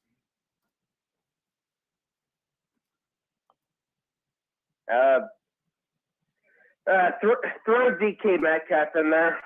Okay, there we go. We finally got there we go. All right. Yeah, throw Metcalf in there. He's actually. It's been a while for him. All right, so that might be a fun anytime. 4 o'clock and on has a good potential It's with the Chargers and the Green Bay game. Okay, and then let's see, Chargers Cardinals, quick hit. So I like Josh Palmer. I do like Josh Palmer, by the way, for a touchdown. I can see that for sure. I like Palmer. So if you actually saw what happened, was it Monday night or Sunday night? It doesn't matter. Whenever the last time they played, Mike Williams got injured. He's out. He was actually a fantastic decoy for Joshua Palmer. Keenan Allen ate. But Austin Eckler didn't. Wait. Who's the Chargers playing again? Arizona. When Arizona's ranked one of the worst defenses in the league, too, by the way. They're like literally. Right. Yeah, it's not good over there. This might be one of my 2 touchdown parlays. I might actually completely shift from this because, like I said, Palmer did great. He really did. But that's because Mike Williams was in. Keenan Allen's back, but he wasn't really back. I'm going back with Austin Eckler. I'm going to put him for 2. Let's see here. I'm constructing a round robin parlay of 2 touchdowns. Let me rewind real quick because I told you I like Thomas for 2. I like Adams for 2. I'm going to add Josh Palmer for 2. But let me rewind to this, Anthony, because we always kind of look at each other in complete shock. But how about Westbrook Akine for 2 at 50-1 odds? Oh God, you're mixing the point guard. You're mixing the point guard for the Lakers and some random circus person. Oh my God, Steve, you have problems. And Cole Kmet for 2, 32-1. So check this out. We got break coming up.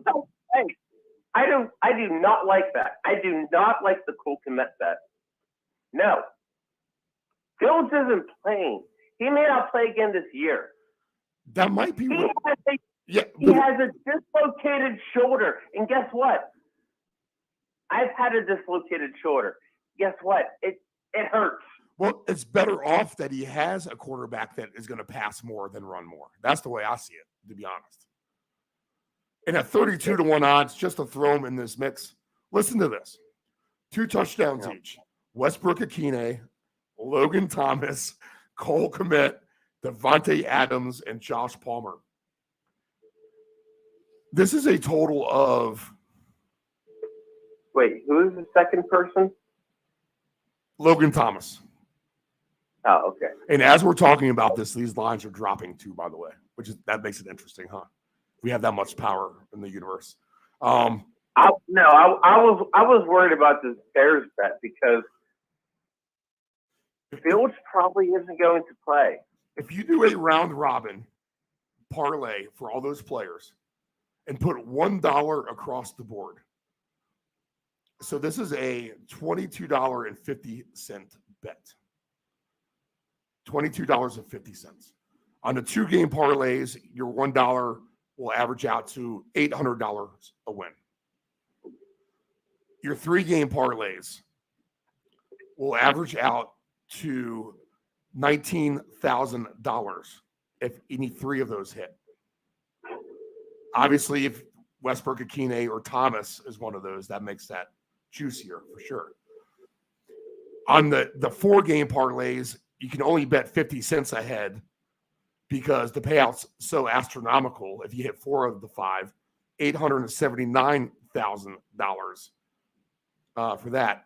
And you can't even bet the 5-game parlay because literally it's like a 2-cent bet to get $1 million. But for $22.50, why not? It's Thanksgiving weekend, as the Ant-Man would say. All right, one more game, quick hitter, Anthony. This is a snooze fest. Kansas City and the Rams. You got to be wary. People could be going to the bench in this game. So all player props off for me. You agree with all that? I don't know what to do with this, honestly. I mean, I just found out that Allen Robinson might not be playing. So who the hell is that? Yeah. Dale Grande said his hand. Once he saw the lineup, he goes, "Oh, my hamstring's tight. I can't play, coach." I don't know. I don't know what I'm supposed to do with this game. Not much you can do, I don't think. All right, yeah, exactly. And we'll move on from it from that point. Okay, so let's take a break. This is our last break, and we got 3 more games to go, and at least they're halfway decent ones to talk about. Wait, hold on a second. Yes. Have you even talked about who the quarterback is for the Rams? Yeah, it's what's his face, the third stringer, Bryce Perkins. Yeah, all right. Yeah. All right. If you said what's his face, then I'm sure you covered him. Me and Dale Grande went over it. Although we did forget the names of Josh Jacobs and Palmer. We had to look that up. Okay, break. We'll be back in about 3 minutes. Rob may not play. Yikes. 3-minute break, and we'll be right back. We'll finish this up.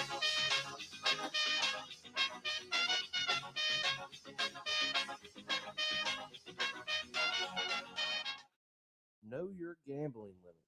Don't ever bet what you can't cover. Wagering on sports is only fun when you do it the right way.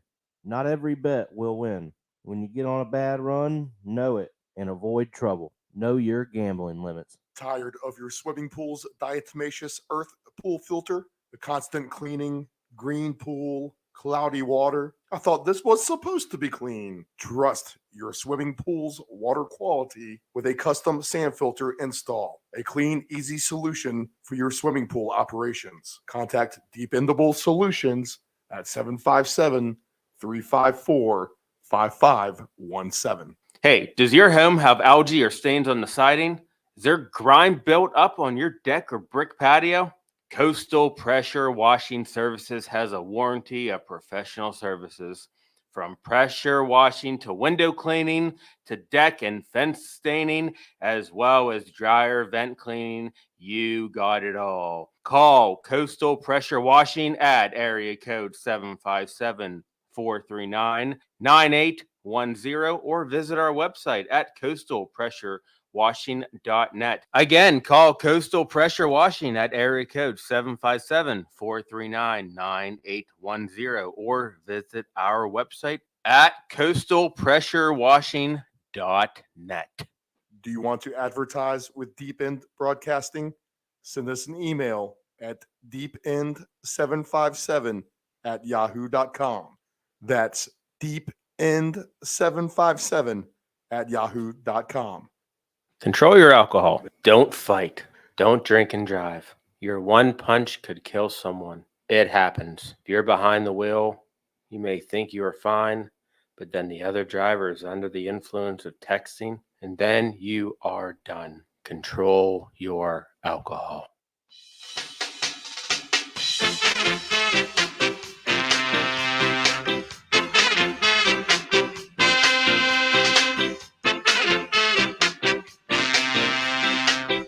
It's gonna take a second.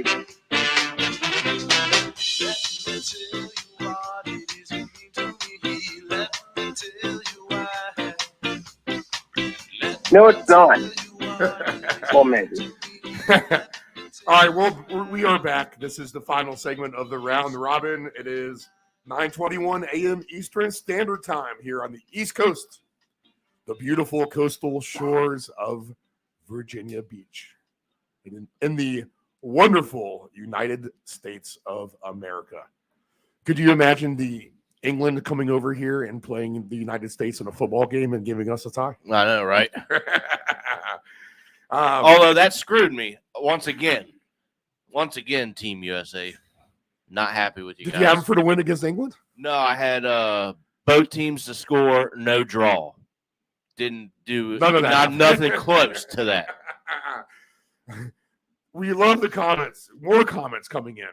England puts up 6 in their first game, and then nothing. And I thought they would be good for Nephew 2 Dave, at least. You told me you were retired from soccer. I have officially now. Maybe. All right. I'm going to get an update on that later. I have a funny feeling, David, that you're not retiring from soccer. The Ant-Man glued to the TV. I can't help myself. How about the Ant-Man with a ticket on Poland to win it all, and Poland with it put the hammer down yesterday, 2-0. And then the Ant-Man, he wants to tickle Messi's balls all day long, like he does Babs, the dog. So he's happy that he scored as well yesterday. All right. Hey, real quick, 2 things. Yes. I'm 50% Polish, so you kind of have to give that to me. Okay. Yep. I guess what? Believe it or not, Steven, by the time you met me, by the time we're talking now, and guess what? When we're old and dead years later, I'm still going to be 50% Polish. So guess what? I'm going to my own goddamn country. As far as Messi's balls, join the club, because guess what? The entire country's rooting for him. Yeah. Who isn't rooting for Messi? Hey, man, I'm going to have to root. As much as I've joked Canada my whole life for having a maple leaf as a flag, like, what the fuck is Canadian bacon? It's just ham. It's ham. Nice flag, maple leaf. What else can you joke about them? I am the biggest Canada fan in the world here in about 90 I know why you are. I know why you are. Let me ask you this, Anthony. I got a question. Our boys from the Twin Network, go check them out. Thank you, Twin Network, for the comment. He goes, okay, should I start Marquise Goodwin or Evan Ingram? Note, I have Geno Smith as a starting quarterback. Thank you. Love the show. What do you think, Anthony? They got Marquise Brown. Yeah, Marquise Goodwin or Evan Ingram. Marquise Goodwin. Yeah, so he's getting double points on Goodwin Geno against Evan Ingram is what I'm assuming that question would be. This is interesting because you have Marquise Goodwin, who played for Seattle. Let's see. He did catch a touchdown in Week 10. Yeah, he's trending up. He's actually been a decent little player for Seattle as a third option. Yeah. I mean, he's nice. He hasn't actually been that up. He actually hasn't been that bad. I mean, Evan Ingram, you would think that he would be doing so much better, coming from the Giants, going to Jacksonville. You got Trevor Lawrence, you're in Jacksonville, everything's hunky-dory. But Ingram has not been he has not been sitting the bar. I mean, the thing is, I could see so many points in that Jacksonville game today where maybe Ingram does get involved. That's the only reason I'm like semi-hesitant on this. So, Seattle. Sorry, internet went down again. No, the power went off earlier and we completely went off the air. Everything. But the stream continued in a weird way, which is kind of cool. Have you talked about while I'm looking this up, have you talked about the weather? Because it's going to be like this all day. Yeah, this could be a rain game too in Seattle. It looks like 50% chance of showers and the bulk of those starting right there around kickoff. It's going to be from what I see anyway. I could be wrong. I'm the worst weatherman. No.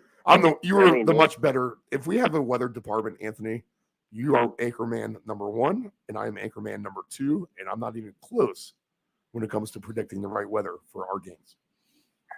Well, I'm not predicting it. I'm just telling you what I see. It stinks. And that's why I should be promoted to weatherman. All right, let's get to the rest of our games here. 49ers and the Saints. 49ers minus 8.5. Over under is 43.5. Looks like good weather here in San Francisco. High 50s, but sunny skies. The Saints, I've said this about 3 times this show already, maybe even on Thanksgiving. They're the most schizophrenic team in football, in my opinion. Even at 4-7, they're a bad schizophrenic. It's not even like they're the nice guy schizophrenic, the mean guy schizophrenic. They are at the 49ers. 49ers, an array of weapons. And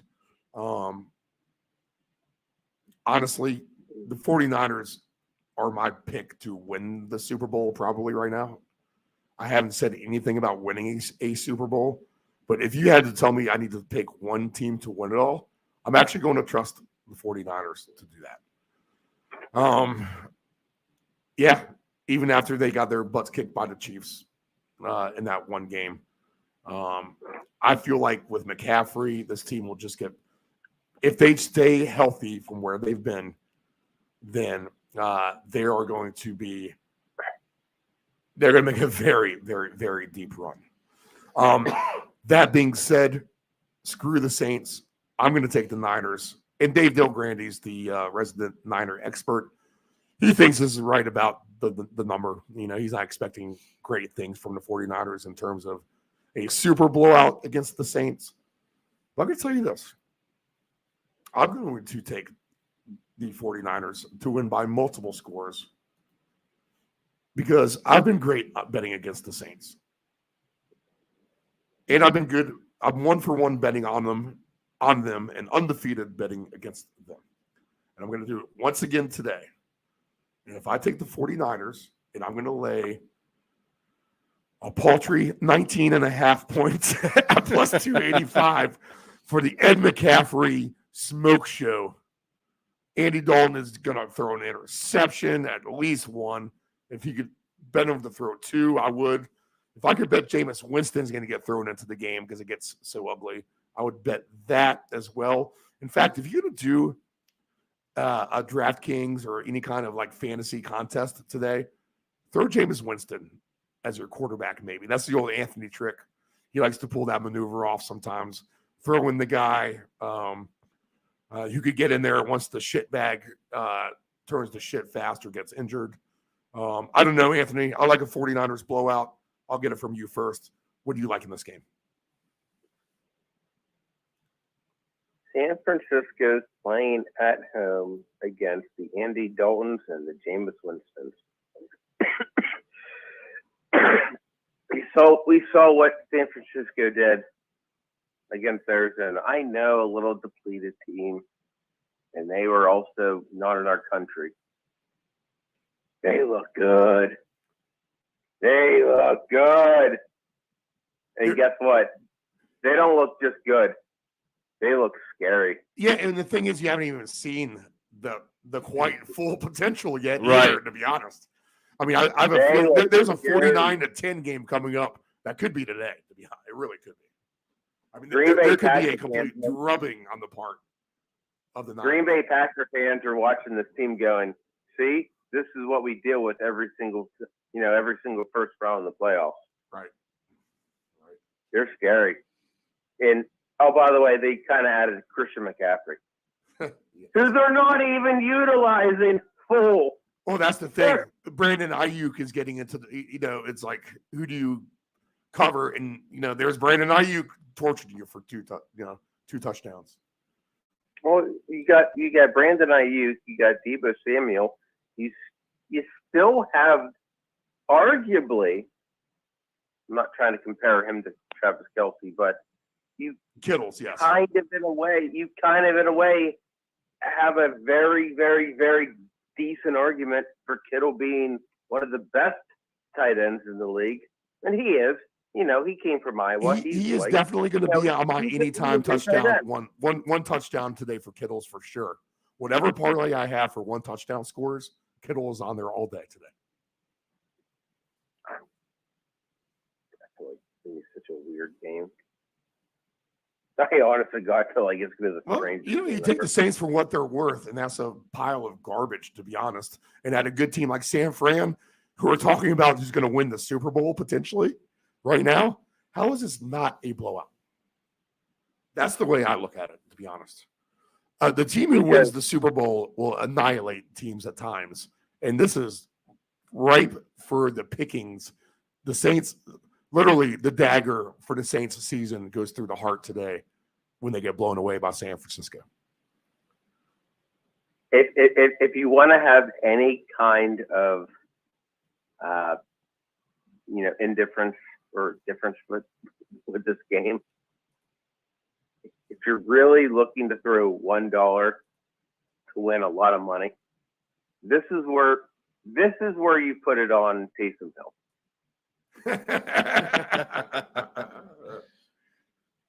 Because when I say, and folks, when I say $1, I mean $1 whole dollar. I am not asking you to break your bank, but I'm also asking you to have a little fun with this. They don't have him listed for 3 touchdowns, but 29-1 for 2 touchdowns. Damn. This would be the weird.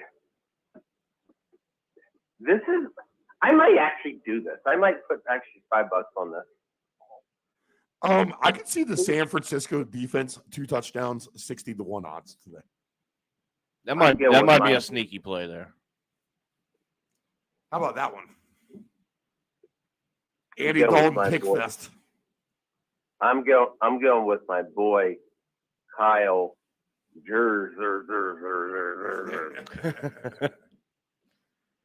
I'm going to go with him.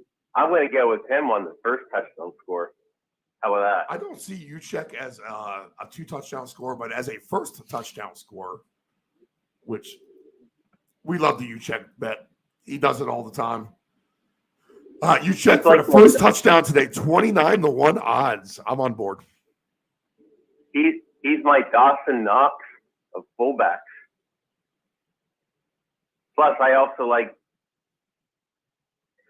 love the fact that I can't pronounce his last name, so I just messed something up. I think I would actually sprinkle that with the defense for the Niners for the first touchdown, to be honest. Because you're getting 22-1 on the Niners defense for the first. And if you hit that because of Andy Dalton's strip sack fumble, interception fest first quarter that he's bound to have, then 22-1 odds is nice too. Hey, folks, and guess what? If you're also feeling frisky, why not? If you really think that Kyle is going to score, throw in Taysom Hill. What does $1 pay? Just $1 for Kyle and Taysom Hill. Anytime touchdown? Let's see. Just those 2. That's it. Yeah, let's see. Let's see what we got. Like we're not even talking about like the good players. Or the relevant you might players. be onto something, Anthony. This looks like it's going to be a nice little payout. Stand by. $1. I'm very intrigued. $1 pays $30. Taysom Hill, Kyle Juszczyk, 1 touchdown each. So 30-1 odds for just one. So, like I said, you guys are throwing some, you guys are messing around. Anthony, we got it 4:00. Easy 2-gamer right there. I'm on it. I cannot wait to be asleep during it. It's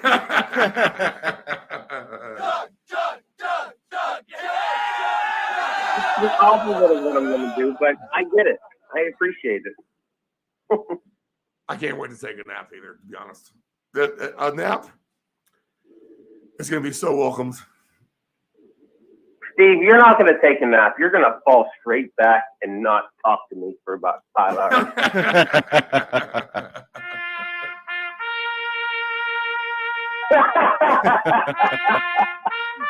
You got it. Sorry, shit. That's actually funny. Lay her down and smack 'em, yak 'em. Oh, got to be. Take that last one back, but the one before that was funny as shit. All right, so you check and I don't even know what we're talking about. All right, let's go to the next game. This is your game, Anthony. Nephew Dave, did we get to you on the Niners and the Saints? I think you were just agreeing with everything I said. I was gonna go. I'm gonna go with the Debo anytime, or I actually moved the spread up as well. So going with the spread moving alternate, and then Debo. So that's my take out of that. All right, cool. All right, Debo has always been my man. That's the problem with the 49ers. There's just too much wealth to spread. Right. Literally, it sounds good to take all these players, but then there's Brandon Ayuk to screw you. You know, it's. But yes, why They're not? just they're so good. Yeah. It's just a wealth of talent. Literally, I mean that's Right. Garoppolo is literally the weak link. Literally, and I was talking to Del Grande about it, and we lost the last bit of the audio with Del Grande when we talked about the 49ers. He doesn't think it's going to be a super blowout, but he said if there is a way to stop the 49ers, it is you got to get pressure on Garoppolo somehow and hope that he makes that one or two stupid mistakes that he's capable of. Otherwise, it's good luck. Right. Literally. Anthony, this is your game. Packers and Eagles, the night game. We'll either be passed out sleeping, like you said, or we'll be screaming in the streets of the Chicks Beach night, like we were a couple of weekends ago. Eagles minus 6.5, over under 46.5.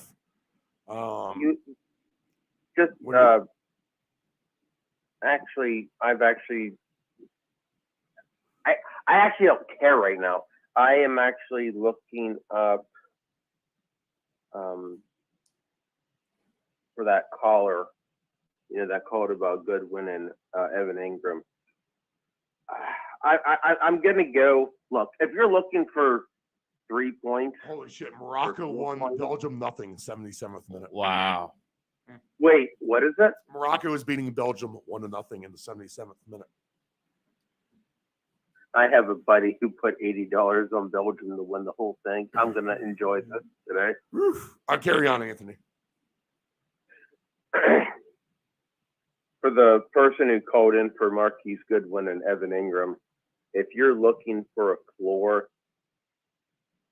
if you're looking for, 2 catches for maybe 35 yards, Evan Ingram's going to be your guy.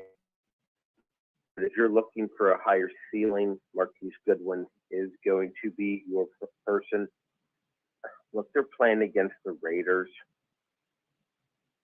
and they have been crappy, actually. So I can't believe, Geno Smith. I mean, he has been spreading everything between Lockett, Metcalf, Goodwin. Heck, they've been actually throwing it to Noah Fant, especially since their running game has skyrocketed. So I know their last game was against Tampa in Germany, blah blah blah. But guess what? Back to normal. Back to the Raiders. Let's see what Geno Smith can do. Plays Marquise Goodwin. Now you can continue. Packers, Eagles. Eagles minus 6.5, 46.5. This is your game, Anthony. Mm-hmm. It is do or die, literally, for Green Bay. Green Bay tonight. They can pack it up for Cancun, I think, if they don't win this game. But this is a winnable game. I can see them doing it.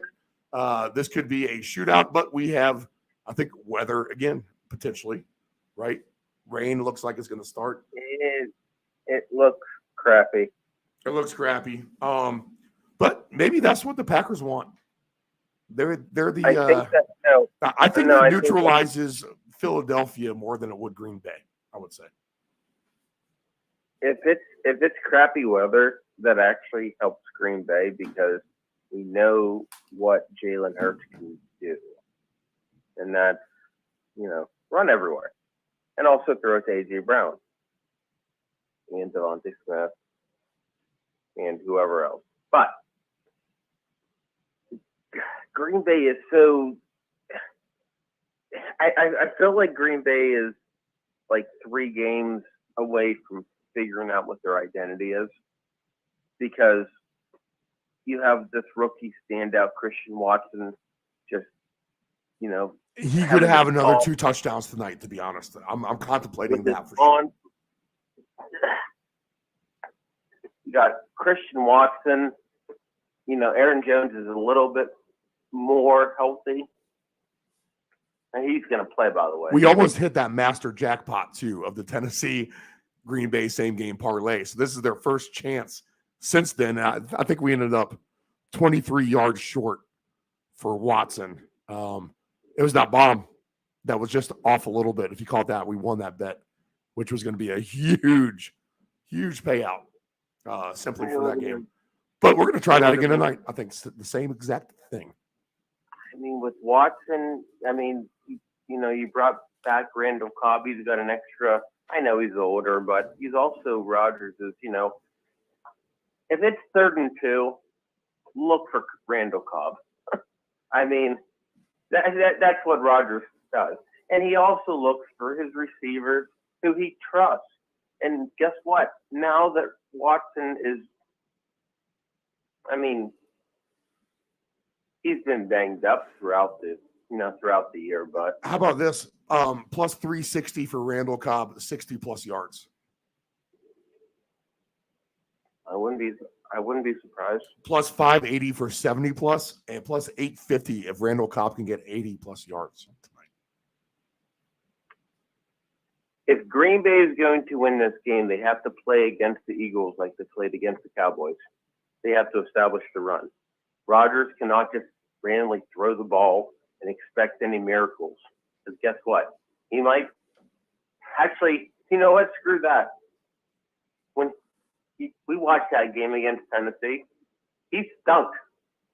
He couldn't hit anything. Steve, he was like me and you throwing a football after we took 10 shots of Jameson. It was like he hit the neighbor's window. That's what Rodgers did with his receivers. This is not his receiver's fault. Nephew Dave, the fresh Barstock leader of Jameson did not last the night. I wouldn't think so. If I was a betting man, I would say that it did not. You cashed the over if you bet over Jameson's shots of the Ant-Man and Uncle Steve last night. That's for sure. Where did it go? Dave, what do you think? I mean, yeah, all props are on for Green Bay and Cobb and all that, Anthony, just like we said. Dave, what do you think? So I looked at a couple different things, but what I'm going to take out of this is their weekly special. So I have Jalen Hurts for 1+ rushing touchdowns and Watson for a receiving touchdown at plus 330. That's fair. So I think that could be an angle. There's been some decent weekly specials today for kind of crappier games, but so we always have that angle. Dave, we call this the show for the deep dive, and you dive deeper than I do because I never bring the weekly special to the table, but you find them somewhere down on your list for sure, which is great. And that's what we want here. Look, Christian Watson has been he has been an absolute stud. He's been incredible, but I'm still concerned because 1, he's been getting hurt a lot, and 2, he's the only guy. I need more Alan Lazard. I need more Bobby Tees, Robert Tunyon, if anyone's looking up. And they need to establish the running game. And for the love of God, can you please incorporate A.J. Dillon? He's kind of good. For sure. It's not difficult, Green Bay. Incorporate A.J. Dillon, which is why I'm going to throw A.J. Dillon. Green Bay is going back to the well on this one. They're going to run the old Wisconsin defense. They're going to run the old Wisconsin offense. Let's hope not after what I witnessed yesterday, Anthony. But yes, I get to feel for you. Which means, Steve, you're not going to enjoy this. And frankly, not many viewers are going to. This is not going to be a shootout. This is going to be an ugly game. Oh, I love the contrasting styles between Dave Del Grande and Anthony. Opposite ends of the spectrum I love it. Ugly game. Nephew Dave, It's real gonna quick, be- Anthony. Let me pause you real quick. Nephew Dave, if you could have seen Anthony watch me watch Wisconsin against Minnesota yesterday, it was priceless almost from his perspective. That's how bad it was. But go ahead, Anthony. Dave, I would have rather. I really, honest to God, wish I would have eaten my 50-inch TV instead of watching him bitch at this game. Rather watch paint dry. I'd rather. That's eat what the we were TV. watching. All right. This is gonna be a game, and I'm going to put my money on this. We're going to do A.J. Dillon for 1. Okay. And Robert Tonyan for 1. All right. And Let's see what we Green Bay got. money line. All right. Oh, hold on. All right. A.J. Dillon for 1. Robert Tonyan for 1. And the Green Bay money line? Yep. Now, who's actually going to agree with us? 31 to 1 odds. 31 to 1 odds. I like no one's going to agree with this. Everyone thinks that A.J. Dillon stinks. Everyone thinks that Robert Tonyan's non-existent. And no one thinks that Green Bay is going to win. But come find me after halftime.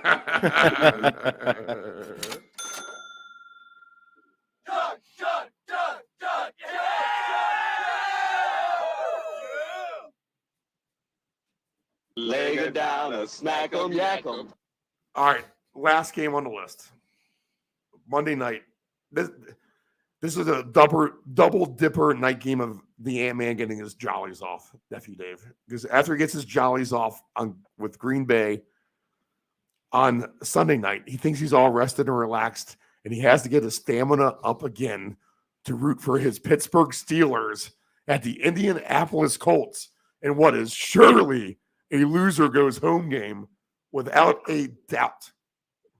The line in this game, the head coaching matchup of Jeff Saturday and Mike Tomlin. Career records versus each other, 0-0. This is a 2.5-point favorite for the Colts, over under 39.5. Everyone is projecting this to be stink fest galore.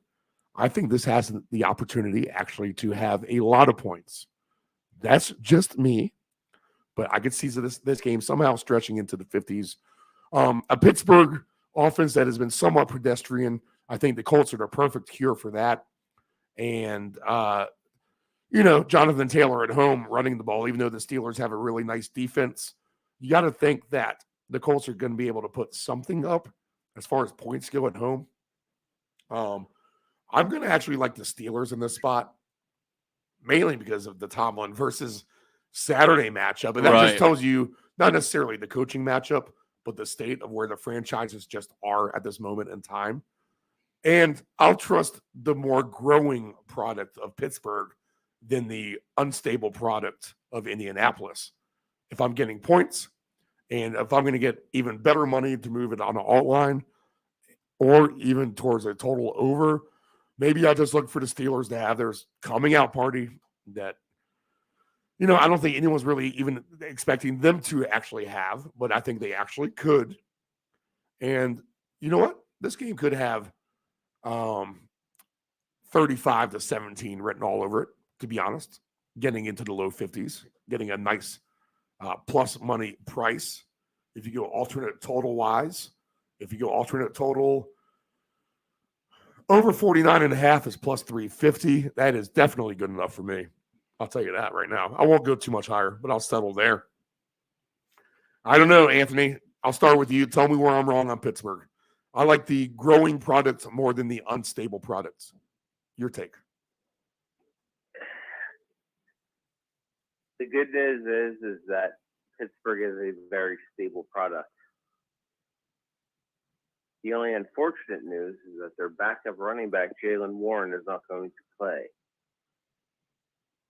It means it's going to be nausea all day. But if Pickett can connect with his receivers, I'm not talking about Pickett to Pickens. I'm talking about Deontay Johnson and Pat Fryermuth. Plus 390 for 275 yards for Kenny Pickett. Go ahead. I do like that number. Go ahead. So I'm actually looking at Fryermuth, Deontay Johnson, and on the Colts side, Fryermuth plus 168 for 60-plus yards.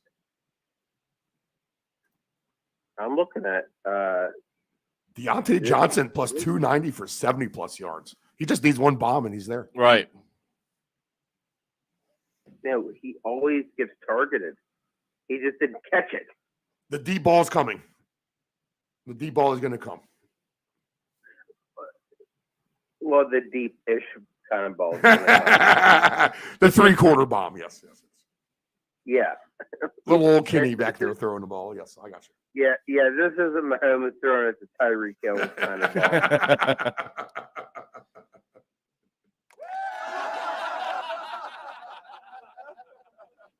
And I'm looking to throw back with Pittman. Michael Pittman. Michael Pittman Jr., 62.5, his straight over-under yards for receiving.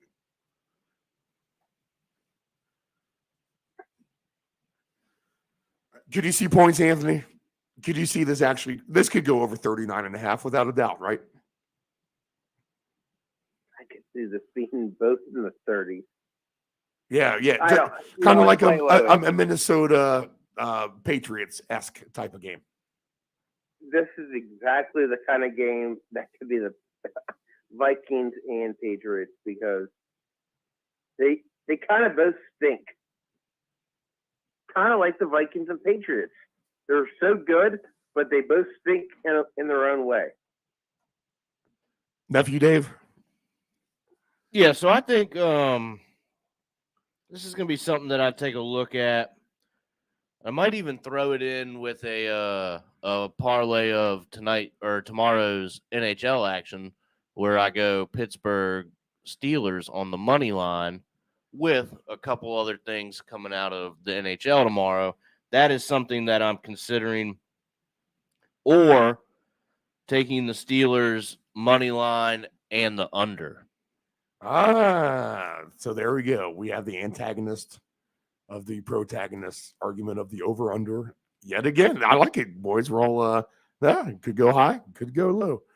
Makes everyone out there think, for sure. You know, Dave, I could definitely see this going under 2. Any kind of overshot I take is I could more see like the over the as dumber well. side. Yeah, I could see the under as well too. Just kind of hoping for the best on that one. If you're going over or under, you just kind of, hope for the best. 16-13. I would not doubt if something like that happens. Kicker props. Why not? Throw in the kicker props for this game. This actually could be a good kicker prop. I actually have a kicker prop for the Green Bay game I put in as well. All right. Well, that's it for all the games. Let's go ahead and do our best bets for the weekend of the Week 12 slate on the round robin. I'll start with you, Nephew Dave. Give me all your hot picks. What we got? What are we going to fire out? All right, so we're firing on today. I really like the over 4.5 rushing yards for Tua. Yep. I believe I don't usually do this, but I put it in 2 separate bets. I don't usually like to do that because if it loses, then you lose both of them. All the eggs in one basket. Not a good idea. I don't usually do it, but I am doing it today. That's never happened to me. I moved the spread up for the Niners. I went to 13.5 on that, kind of playing it a little bit safer. So the one I really like here, though, I got the over 1.5 passing touchdowns for Heineke, going back to that. The Tampa Bay Buccaneers on the money line and the under 42.5. And then the Lamar Jackson 1 rushing touchdown and a passing touchdown. That is a 3-leg that I feel pretty good about. And then I will finish up with my shot of the day. I'm still going to probably do the one you did, but I did one a little bit differently. Player props here. Derrick Henry for 2. Logan Thomas for 1. There's that over 4.5 for Tua again. That's the number 2. And a Cole Kmet touchdown. All right, nice. That's my player prop shot for the day. All right. Nice. Ant-Man, what are your best bets, unique angles? What do you have for the viewers out there? I'm going to go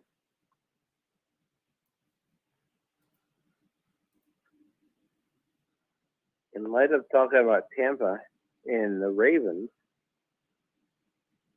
and the Bengals. I'm going to go with Mike Evans, Mark Andrews, and T. Higgins to score twice. Ooh, that's gonna be a nice payout, huh? $10 gets you 7,000. So that's Mark Andrews, T. Higgins, and who else? And I can see all this for sure. Those two. Mark Andrews, T. Higgins, and Mark Andrews, T. Higgins, and Mike Evans. All for one or two? Two. All right. I'm on board. Remind me of that one. All right. Anything else? I know you like to keep it simple with your one main pick, which you do very well at. I think you won last week. I went overboard. Whatever it was, you won last week, I think. I want to go with A.J. Dillon. I want to go with Robert Tonyan. I'm going to go with the Packers money line. Yep. 30-1 odds. Yep, good. And for I want to go with Pittman, Deontay Johnson, and let's see. I'm scrolling through the. So I want Najee. Najee for one. Yeah, you know what? Najee, Deontay, Freiermuth, and Pittman. In a high-scoring affair, if that will happen for sure. Okay. All right. Yes, I know. That's exactly the opposite of what you guys have said. No, I kind of like the over. I mean, I like the over more than the under in that game myself, for sure. Okay, my picks will be this. I'll start with my 2-touchdown absurd score parlay. We'll round robin this all day, mainly because this is a cheap bet because the odds are so far-fetched that this will actually happen. That it's not going to cost me but $22 to make this bet, but I'm going to do it anyway. And this actually all could happen in my mind. So Nick Westbrook-Akine for the Titans, 50-1 odds, 2 touchdowns. Parlayed, round robin style, to Logan Thomas, 2+ touchdowns, 49-1 odds. Cole Kmet, I'll throw him in there at 32-1 odds. I don't care who the quarterback is. I like Kmet. Devontae Adams plus 500 for the Raiders in Seattle. I'll add him because Devontae Adams has never done me wrong in life. And Josh Palmer, he has a nice game. I'm going to take a chance on him today. And what should be a high-scoring game in Arizona, plus 950 for him.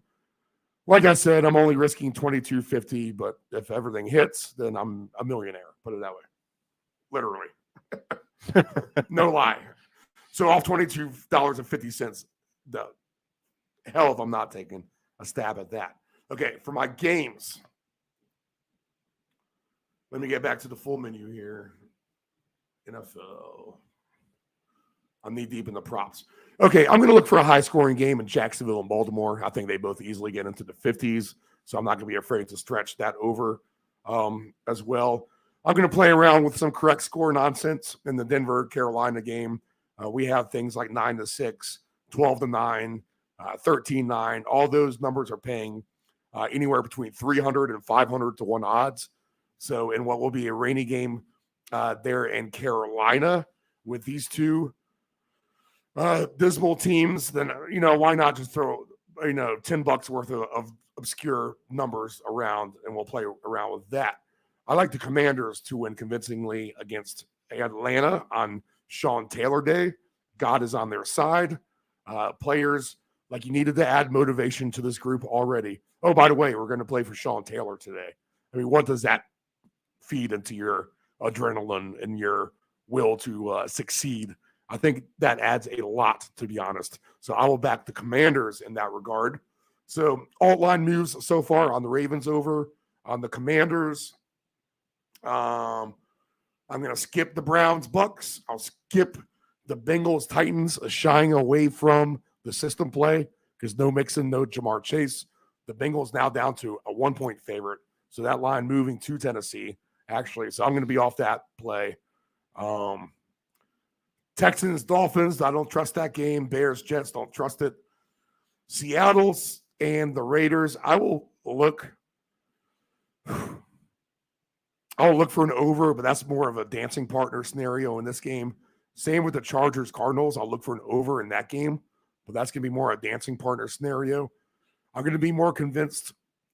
I'll skip the Chiefs game. I'll be more convinced on the Niners to blow out the Saints if I'm doing upper tier plays. So Saints blowout.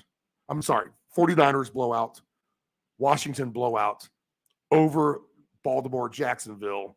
And then I'm going to take a shot on the over, why not, of Pittsburgh and the Colts. And you know what? I'm going to take a stab with Green Bay. I think they beat Philadelphia tonight. And I'll lay, they're 240 on the money line. But how about this? In case they walk it off in overtime, if I'm going to be playing around with alternate lines, because that's what I do, because we're moving the lines like crazy people, right? Green Bay minus 5.5 is at plus 420, my favorite number.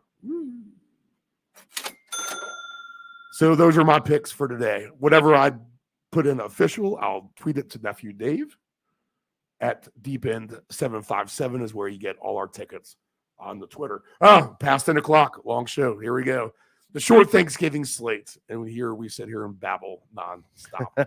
But we found a lot of good stuff on we dove deep slate today. So maybe we have some good plays. Final words, boys. Anthony, final words. Let's go Green Bay. Let's go Green Bay. And go ahead, who Aaron Rodgers plays. Nephew Dave, final words. Let's go Skins. Big day, big game. Everything to play for today. Sean Taylor, rest in peace. Thank you for everything you brought to the organization. Let's go out and get that dub for you today. Very well said. All right, and as I mentioned at the very top of the show and just all through the week on our show, pay attention to the teams on the bubble of the outside looking in for the playoffs, because if they lose today, and there's a whole host of teams, then the uphill mountain to climb is going to be maybe way too much, and they pack it in for the season. This is the Round Robin. We thank you for tuning in. See you next time.